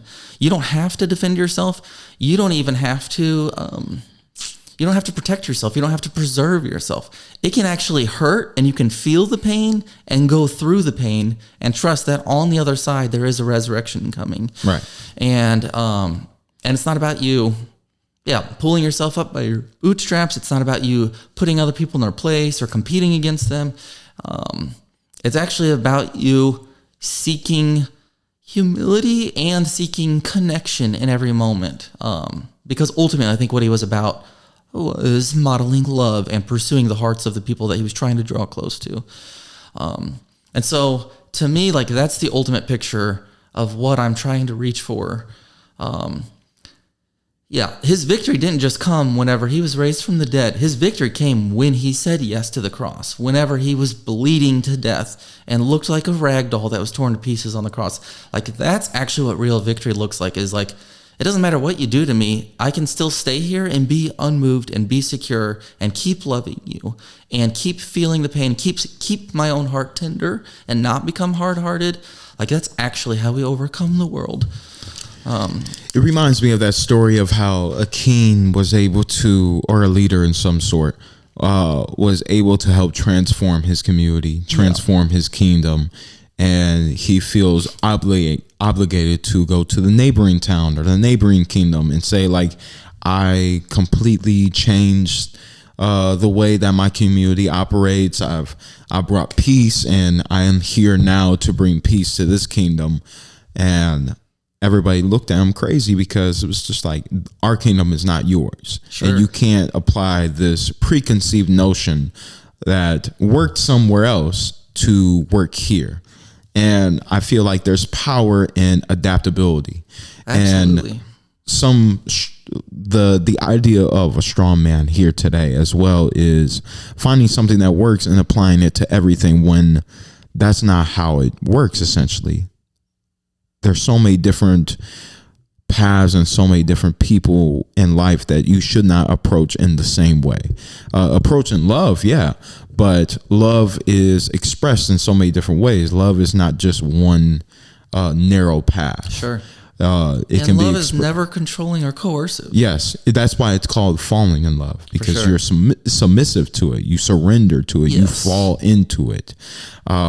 So there's so many different ways to express love, to express creativity, to express leadership, but it's not in the assumption of thinking that this one way is going to work for all. Sure. To be a leader, and one thing that I've learned, and even Christ knew this, and all Christ figures have learned this, is that they approach people differently while keeping a template to go by. So it's like, while I communicate with you differently than how other people do, I still keep the embodiment of love as my forefront. It's embodying essentially a yin-yang type of style where love is always going to be present, but at the same time, I need to approach this love differently when communicating with different crowds and different groups of people. Is that love is my structure, but how I use that structure and how other people use that structure is completely different, and they express it so much differently. And I think we meet people where they're at. Yes, and I think as a leader, that has to be implied, because if you just go at everybody with the same template and running the play, essentially, it's inauthentic.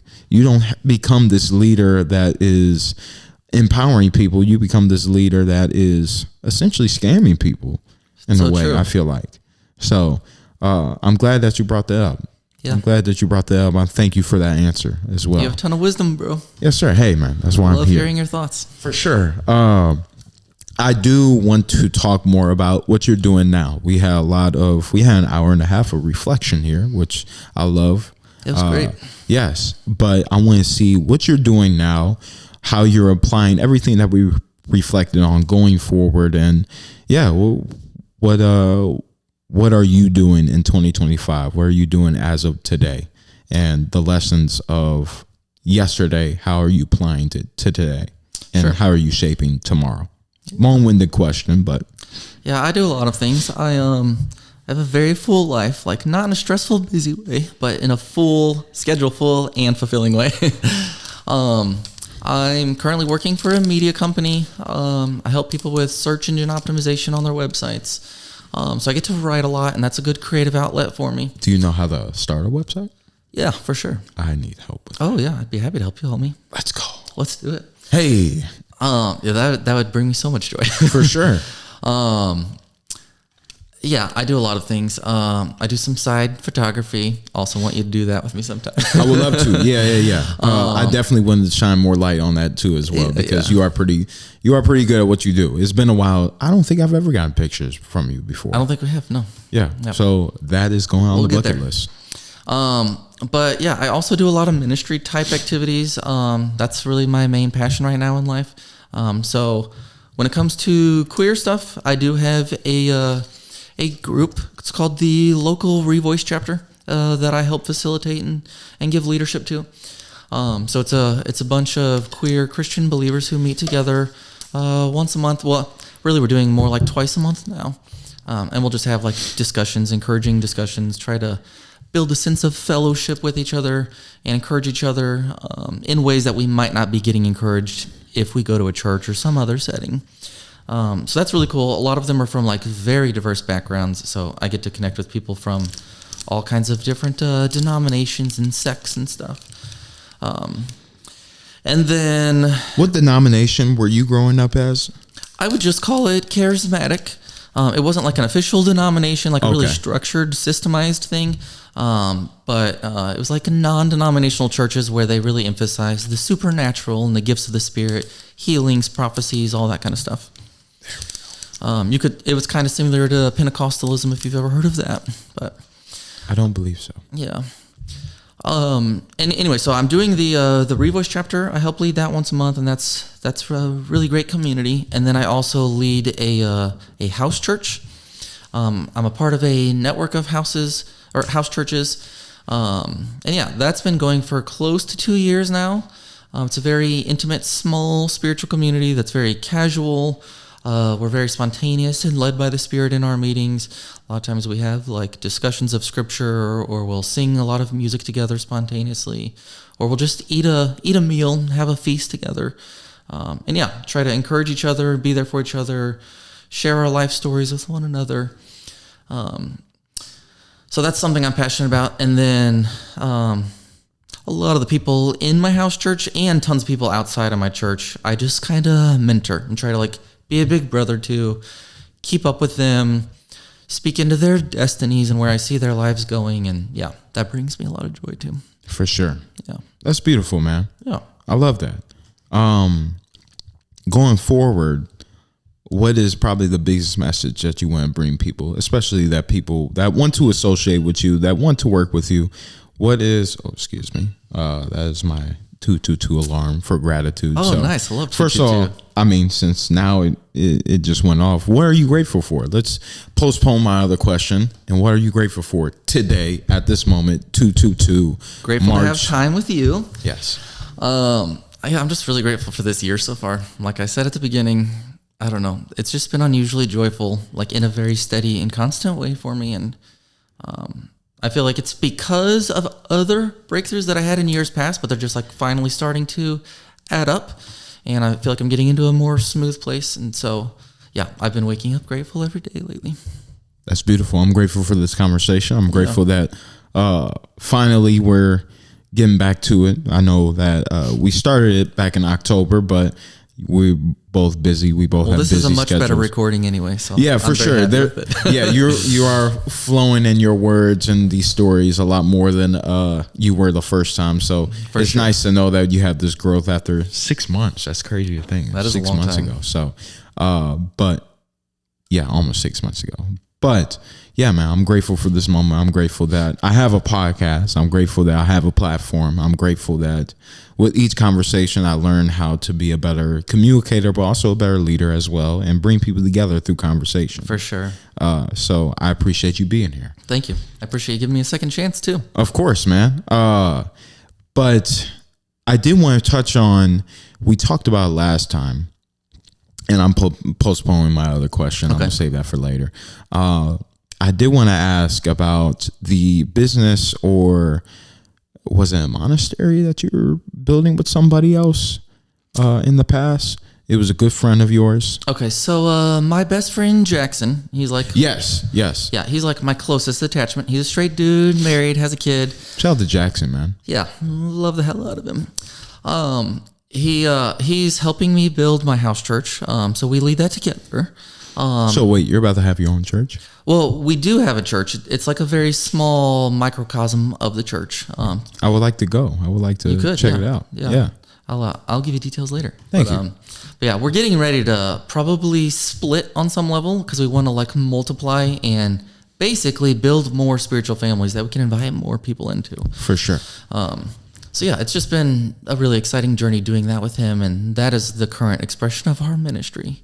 I also like doing media stuff. Like I write on Substack. I have a blog. I like making social media content occasionally. I'm sure there's gonna be much more of that in the future. Yeah. So beautiful. Yeah. How did that come about? Like how did you know that you wanted to work with him, and essentially what was the vision that you guys wanted to build completely? Yeah. So we were a part of I don't even know what you call it, a young adult Bible study type group for 10 years. And the group grew from like 12 people to like... Teen Bible study? Yeah, sort of. I mean, it was 20 somethings, but... Oh, okay. Got you. How old are you now? 36. 36? Yeah. I remember you brought up that age last time. Did you have a birthday from then? Since October? No, my birthday's in August. Okay, got you. 36. Yeah. You don't look 36 I appreciate you at saying all. that. Yes, sir. Thank you. Yeah, I'm 26, so. Oh, literally a decade apart. Yes, sir. Okay. Born in 88. 88, yeah. How was that? It was great. Yeah. I don't really remember it. You remember the 90s a lot more than I do. Oh, so. absolutely. Yeah, I love the 90s, yeah. But I wish we could no, go that's back. crazy. You don't look 36 at all. Well, thanks. So for sure, man, keep up the good skincare. Yeah. Also, when you have a bright personality like yours, it definitely brings a lot more youthfulness. I mean, also, I don't have all the sleepless nights that a lot of my married friends with kids have. Like, yeah, I've been having a lot of not sleepless, but lack of sleep, but just out of just being productive. Honestly, Okay. for the most part. Hopefully, it's a good thing. It is, but I do need my sleep. Okay. So I'm just bringing a lot more time management to this. I'll pray for you before I leave that you get deeper rest. I appreciate it, man. Thank you. I need to put that into my prayers too. So. But how did we get the vision? Yeah, so we were part of this like young adult community for 10 years, and it grew, and it ended up splitting and turning into 4 groups, and it felt like we were practicing church together, but we just weren't calling it that. We didn't have like a long-term vision for it. And during that season, me and Jackson started to be like, I think this is what we're supposed to do. I think we're actually supposed to have house churches in the future. And then at one point, we kind of like prayed, and we were praying separately in our own like personal quiet times. And we were asking for like, what is the vision of the ministry we're going to start in the future? And we both heard the same exact 3 things and wrote it down in our journals without even knowing. And we compared notes later, and it was literally word for word the same. And it was that we're going to start communities that are radically grace-centered and radically presence-fueled, meaning fueled by the presence of the Holy Spirit, and radically kingdom-minded, meaning we're not just talking about getting your individual soul saved, but like actually bringing the kingdom to earth, to society. And so we had those 3 kind of value systems that we both had the same language for whenever we came together. And so we knew we're going to start this eventually. We finally felt like we had a green light to do it a couple of years ago. Some people that we were already pouring into and mentoring, they all joined with us. And we very shortly after that, found a network of other people who are doing the same kind of thing, and we got to kind of join forces with them and get some like coaching and mentoring from their leadership, so we didn't feel like we were doing it alone. And yeah, it's been really fruitful so far, and yeah, we have an amazing little family of like 15 people currently, and a whole bunch of people that we want to bring into it. So we know we need to like make more space for more people, and keep releasing the people that we've already mentored and developed, and raising them up to be leaders themselves. Mm-hmm. That's beautiful, man. Yeah. In the next 5 years, where you think that will be? I have no idea. I think it'll continue to multiply. That's my hope. I think for me personally, I would like to eventually step into a role where I am making more media content, and like even writing books and having a podcast and stuff like that, so that there will be like a good messaging that I can use to share with all of the leaders we're raising up, all the people we're mentoring, and keep them on the same page, keep them envisioned, keep them feeling like equipped for what their responsibilities are. And we want to like change the expression of Christianity and make it a more mystical thing, a more empowering thing, a more liberating thing.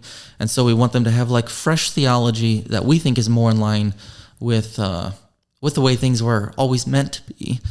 And so yeah, I just know that like in order to articulate that message, it's going to take a lot of work to like put it on paper, get it written out, fleshed out, and keep sharing the message, so that other people can carry it further. Yeah. For sure. Yeah. That's beautiful, man. I love hearing that, man. I appreciate that. Yeah. Quick question too. So since you're growing as a leader and as an ambassador, for many people that are looking to grow in that same realm, and also for the youth going forward, hopefully they're listening to this. I pray that they do. What would you say is the biggest thing that they have to stand by as an ambassador for anything and willing to stand up for anything, especially those that grow into spirituality, but also synonymously the LGBT community as well? What would you say to them? I guess ultimately, yeah, I would say it's just the message of unconditional love that we continually receive. It's not even just a one-time spiritual encounter, but we need to continually position our hearts to open and receive and be refreshed by the truth of this unconditional love again, and to like actually feel it and let it move us, and to feel how personal and affectionate God's love is. Yeah, it's the only thing that empowers us and strengthens us and sustains us for the long haul. It's the only thing that gives us something of significance and substance to offer to other people. You have to have it before you can give it away. For sure. I think I'm going to read something. Do you care if I read something? Go ahead, man. This is going to be my next social media post. I am excited. Ooh, I'm getting exclusive. It's kind of preachy. So Hey. heads up. But yeah, I kind of feel like this encapsulates my message and the kind of thing that I think I would want to see like the leaders that we're raising up carry. So yeah, I said there is a actual Jewish man named Jesus of Nazareth with a physical resurrected body who adores you more than you could ever fathom. He embodied the heart of God like no man ever has in history and died to show you a radical, unconditional love that has no limits. And he wants you. He is jealous for your attention and your worship, not because he's selfish, but precisely because he is so selfless. And he knows that what he has to offer is better than what you'll find anywhere else. No one believes in you more. No one is more committed to you. No one will do better at calling out the gold in you. No one wants to show you what endless grace looks like and feels like more. No one will go out of their way to do more to free your heart from all that burdens it. And no one will offer you a more significant, purpose-filled future that is designed uniquely for you. And no one will teach and empower you to love others more generously or more effectively. He is good through and through. He is trustworthy, and you don't have to keep trying to lead your own life. You can befriend him, listen to him, and follow him. And life will be hard whether you do or do not surrender to this beautiful divine man's leadership. But surrender will always be more rewarding. And so, yeah, ultimately, I do think it comes down to surrender and getting in the flow of that love and letting it mold you and shape you. And I think that's what'll make anybody a leader themselves in the long run. That's beautiful, man. Yeah. Thank you. Yeah. Thank you for taking the time to read that and give us an exclusive for the next social media post. Thanks for making space for it. For sure, man. Of course, man. I at the end of the day, when I bring people into this room, into my living room / studio here, I just want to invite comfortability, but also if there is a sense of uncomfortability in terms of sharing or in terms of speaking, I want to continue to give people space for that. 100%. Because I want to have the conversations that, they're fun and, it's good to have, but I want to continue to challenge people to get in front of the mic and be vulnerable and understand like that is how we grow together. That's how, first of all, here in St. Louis, there is a huge misconception in terms of how we're viewed, because we're viewed as a very violent community and not you like, oh, you don't want to be there or you don't want to move there because it's violent and everything. And it's changing, thankfully. It is. And I've told many people and said it on the podcast many times before that I think we're going through a renaissance, especially in the creative sector of the city. The creativity and the artists here are really holding down the city and wanting to expand the love and the energy and just the positivity that this city has. And I feel like the narrative has been skewed. And because of that narrative and because of some certain people that vow to help the city but turn back and are super, super ultra competitive against people. It's good to be competitive, especially if you're an artist, that inspires it's a healthy you to be kind of competition. Yeah. But the competition that's rooted in insecurity, that's not good. And I think that's something that is being diminished right now. And I think through this renaissance of creativity, which when you think about it, it's synonymous with the spiritual and consciousness elevation of the world and especially the city, it's synonymous. So I'm very excited to see where St. Louis goes and this conversation between you and I and everybody that I have at this table. I want that to contribute because the best way that it can happen, not just through art and through our spiritual practices, but is through conversation and bringing people together and inspiring people through that.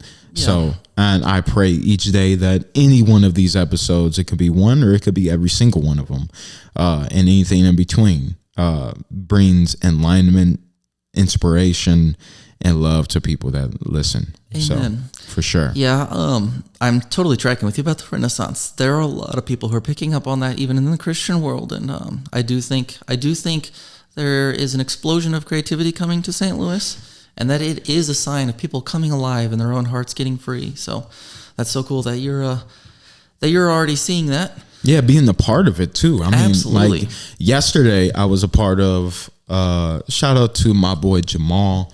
To the 314 show. Shout out to the 314 show, the first and only live game show here in St. Louis. That's cool. I got to participate in it in the fashion show in episode 3 of season 2. So yeah, that was dope. It was dope to be a part of that.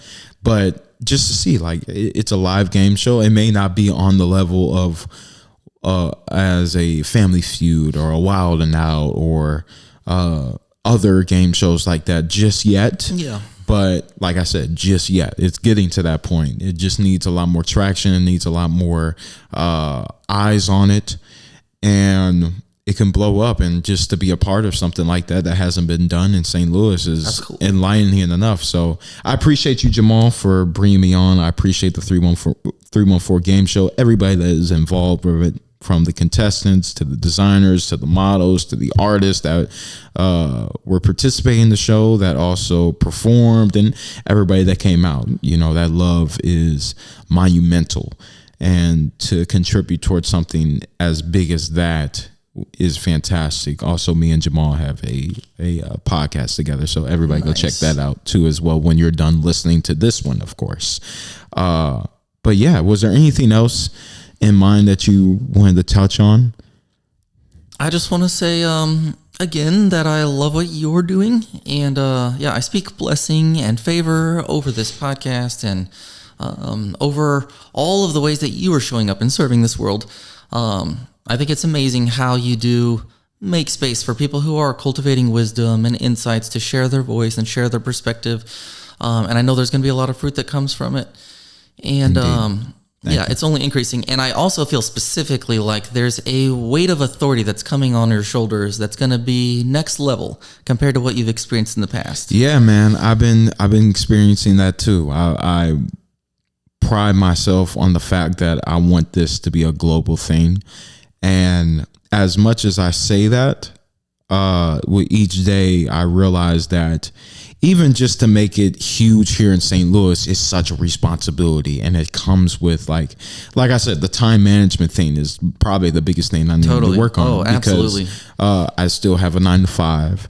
I've been struggling to get to the gym because, my sleep habits haven't been the best lately because I've been productive at night, and it's just a chain reaction. And obviously I don't expect myself to be perfect, but I recognize that time is my biggest factor. Getting into this, I thought money was my biggest factor. Like, I need money for this, I need money for that. I'm like, no, you need time. If I don't have the time, I can have all the money in the world, but I can't participate in anything that is linked to my vision and my dream and my destiny, because I don't have the time for it. Yeah. You can have the money, you can have the connections, but if you don't have time to utilize all of that, it means nothing. So I'm just working on ways of how not only can I save myself time and give myself time, but also bring time back to me. And that's just a thing that I'm working on in terms of later on down the line, just getting out of that 9 to 5 and being 100% in on Mine is Mine and the creativity and the systems in which I want to help put in place for people internally and externally as well. So I pride on the fact that Mine is Mine is essentially working to be an education system. So the podcast was just convenient for the time, and it's transformed into something that I love doing and how I can integrate that towards the vision of Mine is Mine, but it's not the completeness of Mine is Mine. For sure. So when people come to me, they're like, man, I love your podcast. You're an amazing podcaster and everything. It's like, I love it. I love every compliment. But when they just call me a podcaster or a media guy, it kind of just like tips me off a little bit, because I'm like, I'm so much more than that. And Mine is Mine itself is much more than just a podcast. For sure. So this year is about expanding that. Well, I'll also say, I think you need to do more monologues where you just speak directly to the camera, because I remember your first one was really on point. You talk about my welcome video on YouTube? The first little teaching you gave where you didn't have a guest. And you were just sharing your own thoughts about building healthy spiritual practices and stuff. For sure. Yeah. I was talking about sadhana. Yeah, there's more of that coming. Yes, there is. And I think my blog too, shout out to the Mine is Mine blog. Please check into that.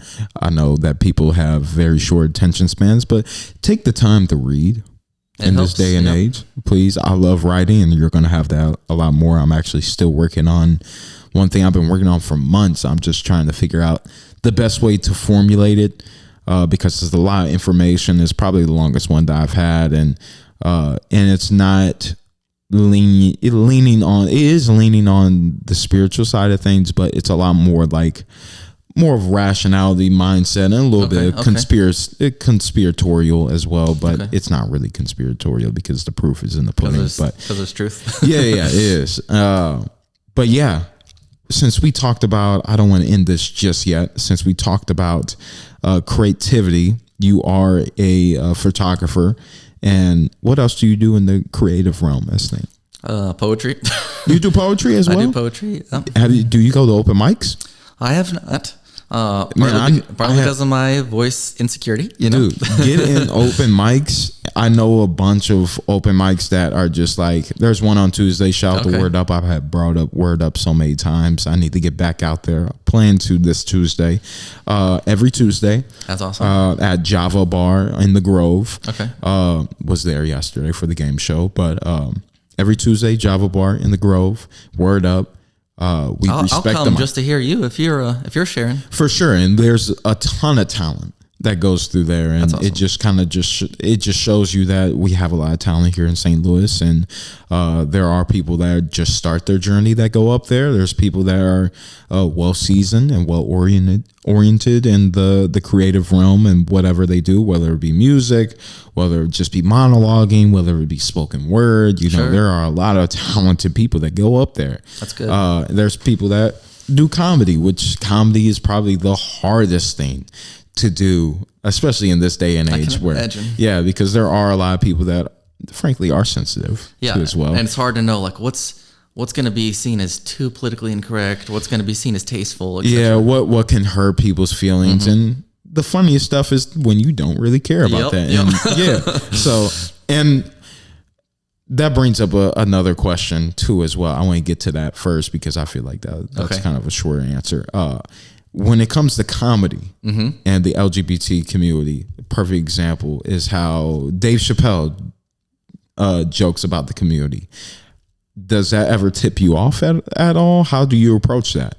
I don't think I've ever been super offended by a comedian, but I also don't listen to a ton of comedy. Yeah. But yeah, I don't know. I like Matt Rife, and I don't know. A lot of these people they do make gay jokes and stuff like that, but like you can also tell that they actually like gay people. So Yeah. yeah. And Yeah. I make a ton of gay jokes all the time myself. For sure, man. It's a fun time for Yeah, sure. Like yeah. if we're able to have fun with each other, that's beautiful. And I think that's Well, and it makes you feel, if you can make the joke with somebody who's like from a marginalized community, it makes you feel like we're on the inside scoop with each other, sort of. Yeah. So. if we continued, and not just in the world of comedy, if we continue to project our insecurities and invulnerability on artists, when art is, first of all, subjective, and it's painting pictures and giving us storytelling that doesn't really care about your emotions and how you feel and your insecurities. It's just something that you had to bring out into the world. I feel like if we continue to approach it in a way that if this hurts my feelings, then I'm disregarding it. That is only going to hinder the creative process for a lot of people. And it's not going to be creative anymore. It's just like, I'm just doing this so I don't offend people, when you're just putting a cap on your creativity and your potential. And that, I feel the same way when it comes to AI. I feel the same way when it comes to capitalism and just abiding by a certain formula, either through fear or through profit or through attention, or through AI, the fakeness of it, through conveniency, and not really wanting to take the time and the effort for creativity, when that's the fun part. The fun part isn't actually putting it out there. The fun part of creativity, and this goes to every artist, is the process of making the art. It's not when you finish the art and show people, that's beautiful, but the hours, the sweat, the blood, the tears, and everything that you put into that, you look back on that process, no matter how stressful and strenuous it was on your mind and your body and your soul, you look back on it was like, it's worth every second that I put into it, every dollar and penny that I put into it, and everything. And I think that goes back to what I was sensing for you earlier, when I was sensing this like weight of authority that's going to come on your shoulders in this next season. And I really do believe there's like an increase of responsibility for you because you've been trustworthy with the responsibility you've already had. Like you have taken the small steps over and over again. And you're not just doing it to, like we've been talking about, you're not just doing it to project yourself or to assert yourself or to prove yourself. You're doing it because you actually care about humanity, and you have learned how to surrender to the Spirit and how to stay with the flow and how to even like make sacrifices and give up opportunities and stuff like that. So you have something that is more substantial to share with people. And I feel like people are going to start looking to you more as a leader, and they're going to look up to you, and they're going to follow you, and they're going to do what you call them to do. Because leadership has been thoroughly crafted within you, and you're embodying it. But I believe that even though it is actually going to be harder, and you're going to feel the weight of that responsibility, Maybe at times it'll be really uncomfortable or even cause you heartache in different circumstances. I think there will be real joy with it because you're not doing it in your own strength and you are doing it in partnership with the Spirit. And yeah, I just encourage you to keep pressing forward even whenever it gets difficult, because that's just kind of part of the growing pains that you're going to go through as a leader. And I think you're going to lead really excellently and with integrity, and that people are going to become their most true divine self because they are gleaning from you and associating with you and letting you rub off on them. And because you continue to stay grounded yourself. So, I don't know. I'm just excited for your future, and I really felt that. I appreciate that. And praise God and all glory to God, always. Absolutely. So, thank you. Yeah, man. And that's exactly what I was saying about you, is that you were getting these challenges and these conflicts for a reason. Yeah. And understanding that you're part of the LGBT community and part of the mysticism community, For the sure. mystic community and spirituality, when there's a long history of those two realms not being able to mix and Absolutely. having conflict in itself and having a hard time of those being synonymous with each other. I do see the same weight on your shoulders as well. And I've loved how since we first met, you've kind of sprouted into being this butterfly of acceptance, not only within yourself, but for other people, and accepting that, you know, I am made to be this ambassador. I'm here to be an ambassador, here to be a shoulder for people to lean on, but also remind them that, hey, like, you have to hold accountability for yourself, because I couldn't look to somebody else to do this for me. I had to go through these trials and tribulations for me to realize, and I'm still going through those trials and tribulations, whatever they are, for me to help shape me into being a better leader and being the leader that I can for other people and inspire other people to be leaders. I think there's a reason why I didn't put my name into Mine is Mine or have my name associated in Mine is Mine's titling or its brand, besides just being the vessel for it, because it's bigger than me. Yeah, it's bigger than me. And also it's an affirmation. When you say mine is mine, you're essentially saying, like, everything that's going on up here and what's connected to the mind, and how the mind is the greatest tool known to man. I'm taking ownership into that. I'm taking pride into that. I am embodying that. And when you say mine is mine, it's also synonymous with taking control of your own perception in a way, and your own mindset. Absolutely. And not having to rely on other people, because this blog post that I'm working on is centered on the comfortability and the attachment to conveniency, and how capitalism has kind of shaped the world to become more convenient towards corporations or certain billionaires or certain structures and systems, to the point where we're just openly giving away our power in trade of comfortability. And It's so true. and being caged in a way. You know, a lot of people are a lot more comfortable with living in a cage rather than flying and laying their wings be free and go here, go there, rather than just being here all the time. And that's why I would continue to open up to people. But the biggest cage that we live in is our mind. And once we free our mind, we also free our perception to look at ourselves in such a deeper way, in reality, in a deeper way, that is embodied by spirit. Because spirit uses the mind as a tool. The mind isn't us. It isn't the totality of who we are. It's just a tool. But if we continue to think about every single thought and every single construct and concept to go through our mind and link it to who we are and think that is us, then it can lead us down the path of destruction. It can lead us down a path of not being integrated with reality, especially when since we're this notion of separatism, if that's a word, I just made it. Separateness is being pushed on the masses. And if we continue to think that way, we're going to continue to create that reality, because everything that goes through the mind is a catalyst for how we build our reality. Our words, our thoughts, and our actions are super, super powerful. So that's essentially what not only the brand, but the affirmation "mine is mine" brings is bring power back to us. So I appreciate you recognizing that, man. And I want to say that I recognize what you're doing as well. So, and I also, as a Christian, I love that you got so much revelation without ever coming into the church system and not having to deconstruct a lot of the BS and detox all of that religiosity. I love that you religiosity. I love that you experienced God and got some real substantial wisdom and light. Having God meet you where you were.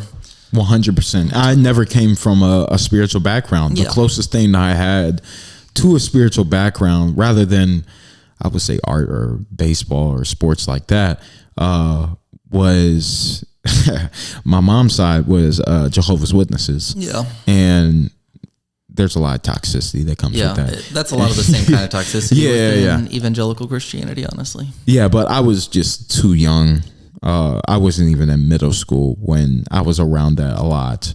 So it just was like I didn't pay attention. And also growing up with autism too as well. Okay. It was just like I didn't have the attention span for it. So while they were talking, it was literally like Charlie Brown. Yeah, literally. Shoot. So, but I'm not going to derail from the question. We have done that a couple times, but it's just conversation, baby. Where are you in terms of your creative journey? I know, like you said, spoken word, but also how have you used elevation of consciousness within yourself and people around you through your photography? So like everything that you stand for spiritually, how are you trying to captivate that in your photography, if there is a process as well? Yeah, unfortunately, photography it often falls to like the back shelf for me, and I kind of leave it there for a while, and then I pick it up again. So I hope to keep developing my photography more. I've got some photography classes that I want to be taking here in St. Louis, and we're going to need models for them, by the way. Please let me know. I'll be there. But yeah, I want to hone that gift because I do believe that even our physical bodies are created by God, and they're not just a source of temptation or trials, but they're actually beautiful, and they're actually His craftsmanship. And so I want to celebrate human bodies and the way that we can, as embodied beings, reflect the heart of God, reflect His personality. And we don't have to separate the physical world or the material world from the spiritual world all the time. But we can learn to be integrated and whole. And I think, photo people taking their picture is a good way for me just to like celebrate that like humans themselves are art. And that it's a glorious thing to see the beauty in people and to showcase it and celebrate it. And so, I do want to develop my photography more. I have a portfolio on Instagram that I'm gonna build up before I make it go public. And then other creative pursuits. Honestly, my main form of creativity is writing. I feel like even if I'm writing something that's like nonfiction, inspirational literature. Your social media posts shows how good you are at writing and being the channel through those certain thoughts. I love it. Well, thank you.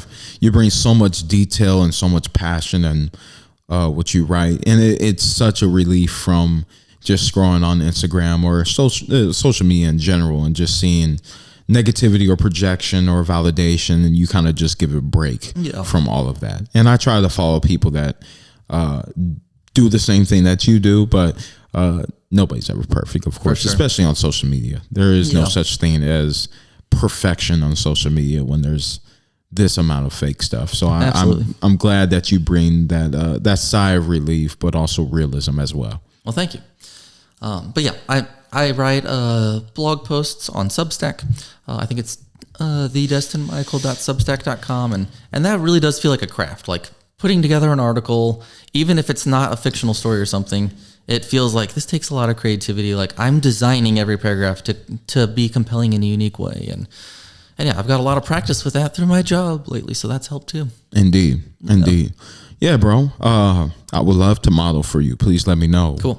Are there certain themes that you lean upon, like Are you more like nature shots or fitness, or is there a certain message that you talk about with your models that you want to portray, or that you guys want to portray together? I want to try a lot of things. I want to try more portraiture, just kind of like the things you would see in a magazine ad for like a fashion company or something. I do want to get into fitness photography.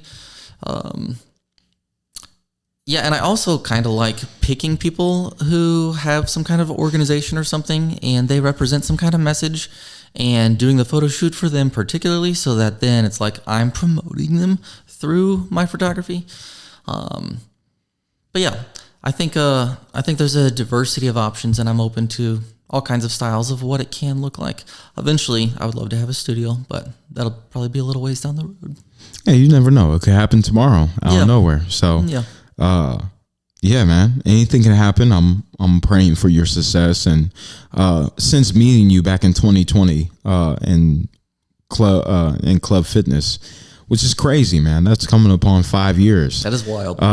But yeah, no, just reflecting on that time and how much, not only how much I've grown, but how much you've grown, and how you have become such, again, like this butterfly in a way. No pun intended to what you brought up earlier. For sure. But yeah, man, it's so dope to see how much you've grown and embodied this way of life that you just hold yourself to. Yeah, man, it's inspiring, and I'm glad to see that, because you've definitely came a long way, for sure. Like, you were definitely, even in those 5 years, I've changed so much. Yeah, man, you were a lot more introverted in a way. And at the time when I first met you, you didn't come out yet. Mm-hmm. And I'm not gonna lie, me and Ozzy already like suspected, because like we were, Ozzy, when I first met him, and it was crazy how we all met each other in that time period as well. Like the same time. It was in 2020. The same time in which I met you was around the same time I met Ozzy. Mm-hmm. And it was so dope that us three could connect, and that was also the start of my spiritual journey as well. So just being around people that were going through their own spiritual journeys and their own spiritual hardships, but abundance as well. It's so interesting to look back on that time and how that just kind of gave me a foundation of who I am today, and inspire me as well. And hopefully I did the same for you, and hopefully Ozzy did the same for you. I know you guys talk a good amount of times. He was telling me here last week, he said he ran into you, and at Forest Park, same place I see you sometimes. So it's good to see you in nature as well. So I'm so glad the weather has warmed up, and if I have time today, I would love to go to the park, but there are a couple things I got to finish here today and get back on track. It's kind of chilly today too. Yeah, it's supposed to get up to like 61, 62, but the rain kind of brought it down.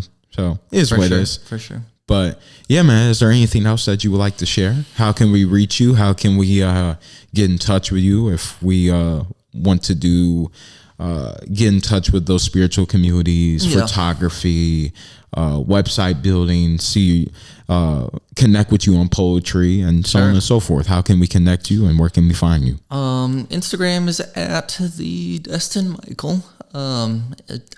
Destin is spelled Destin. So at the Destin Michael at the Destin Michael is my Instagram tag, and then the Destin Michael. Yeah, because there are other Destin Michaels out there. I found. Yeah, but you are the. Yeah, I think I'm the first. The one. official. So honestly, you can just DM me there if you want connected to like our house church or anything like that. And then my Substack is also on Instagram, so you can click that link if you want to read any of my. I have like more pieces of my story on my Substack. So yeah, I'd be happy to connect in any form or fashion. For sure. People can get my number from Ozzy if you want to. And me. I just said Ozzy, Houston. I mean, if you're connected to Ozzy as well, then shout out to Ozzy. Yep. Yeah, talk to Ozzy and get this man's number from him. But also you can talk to me too.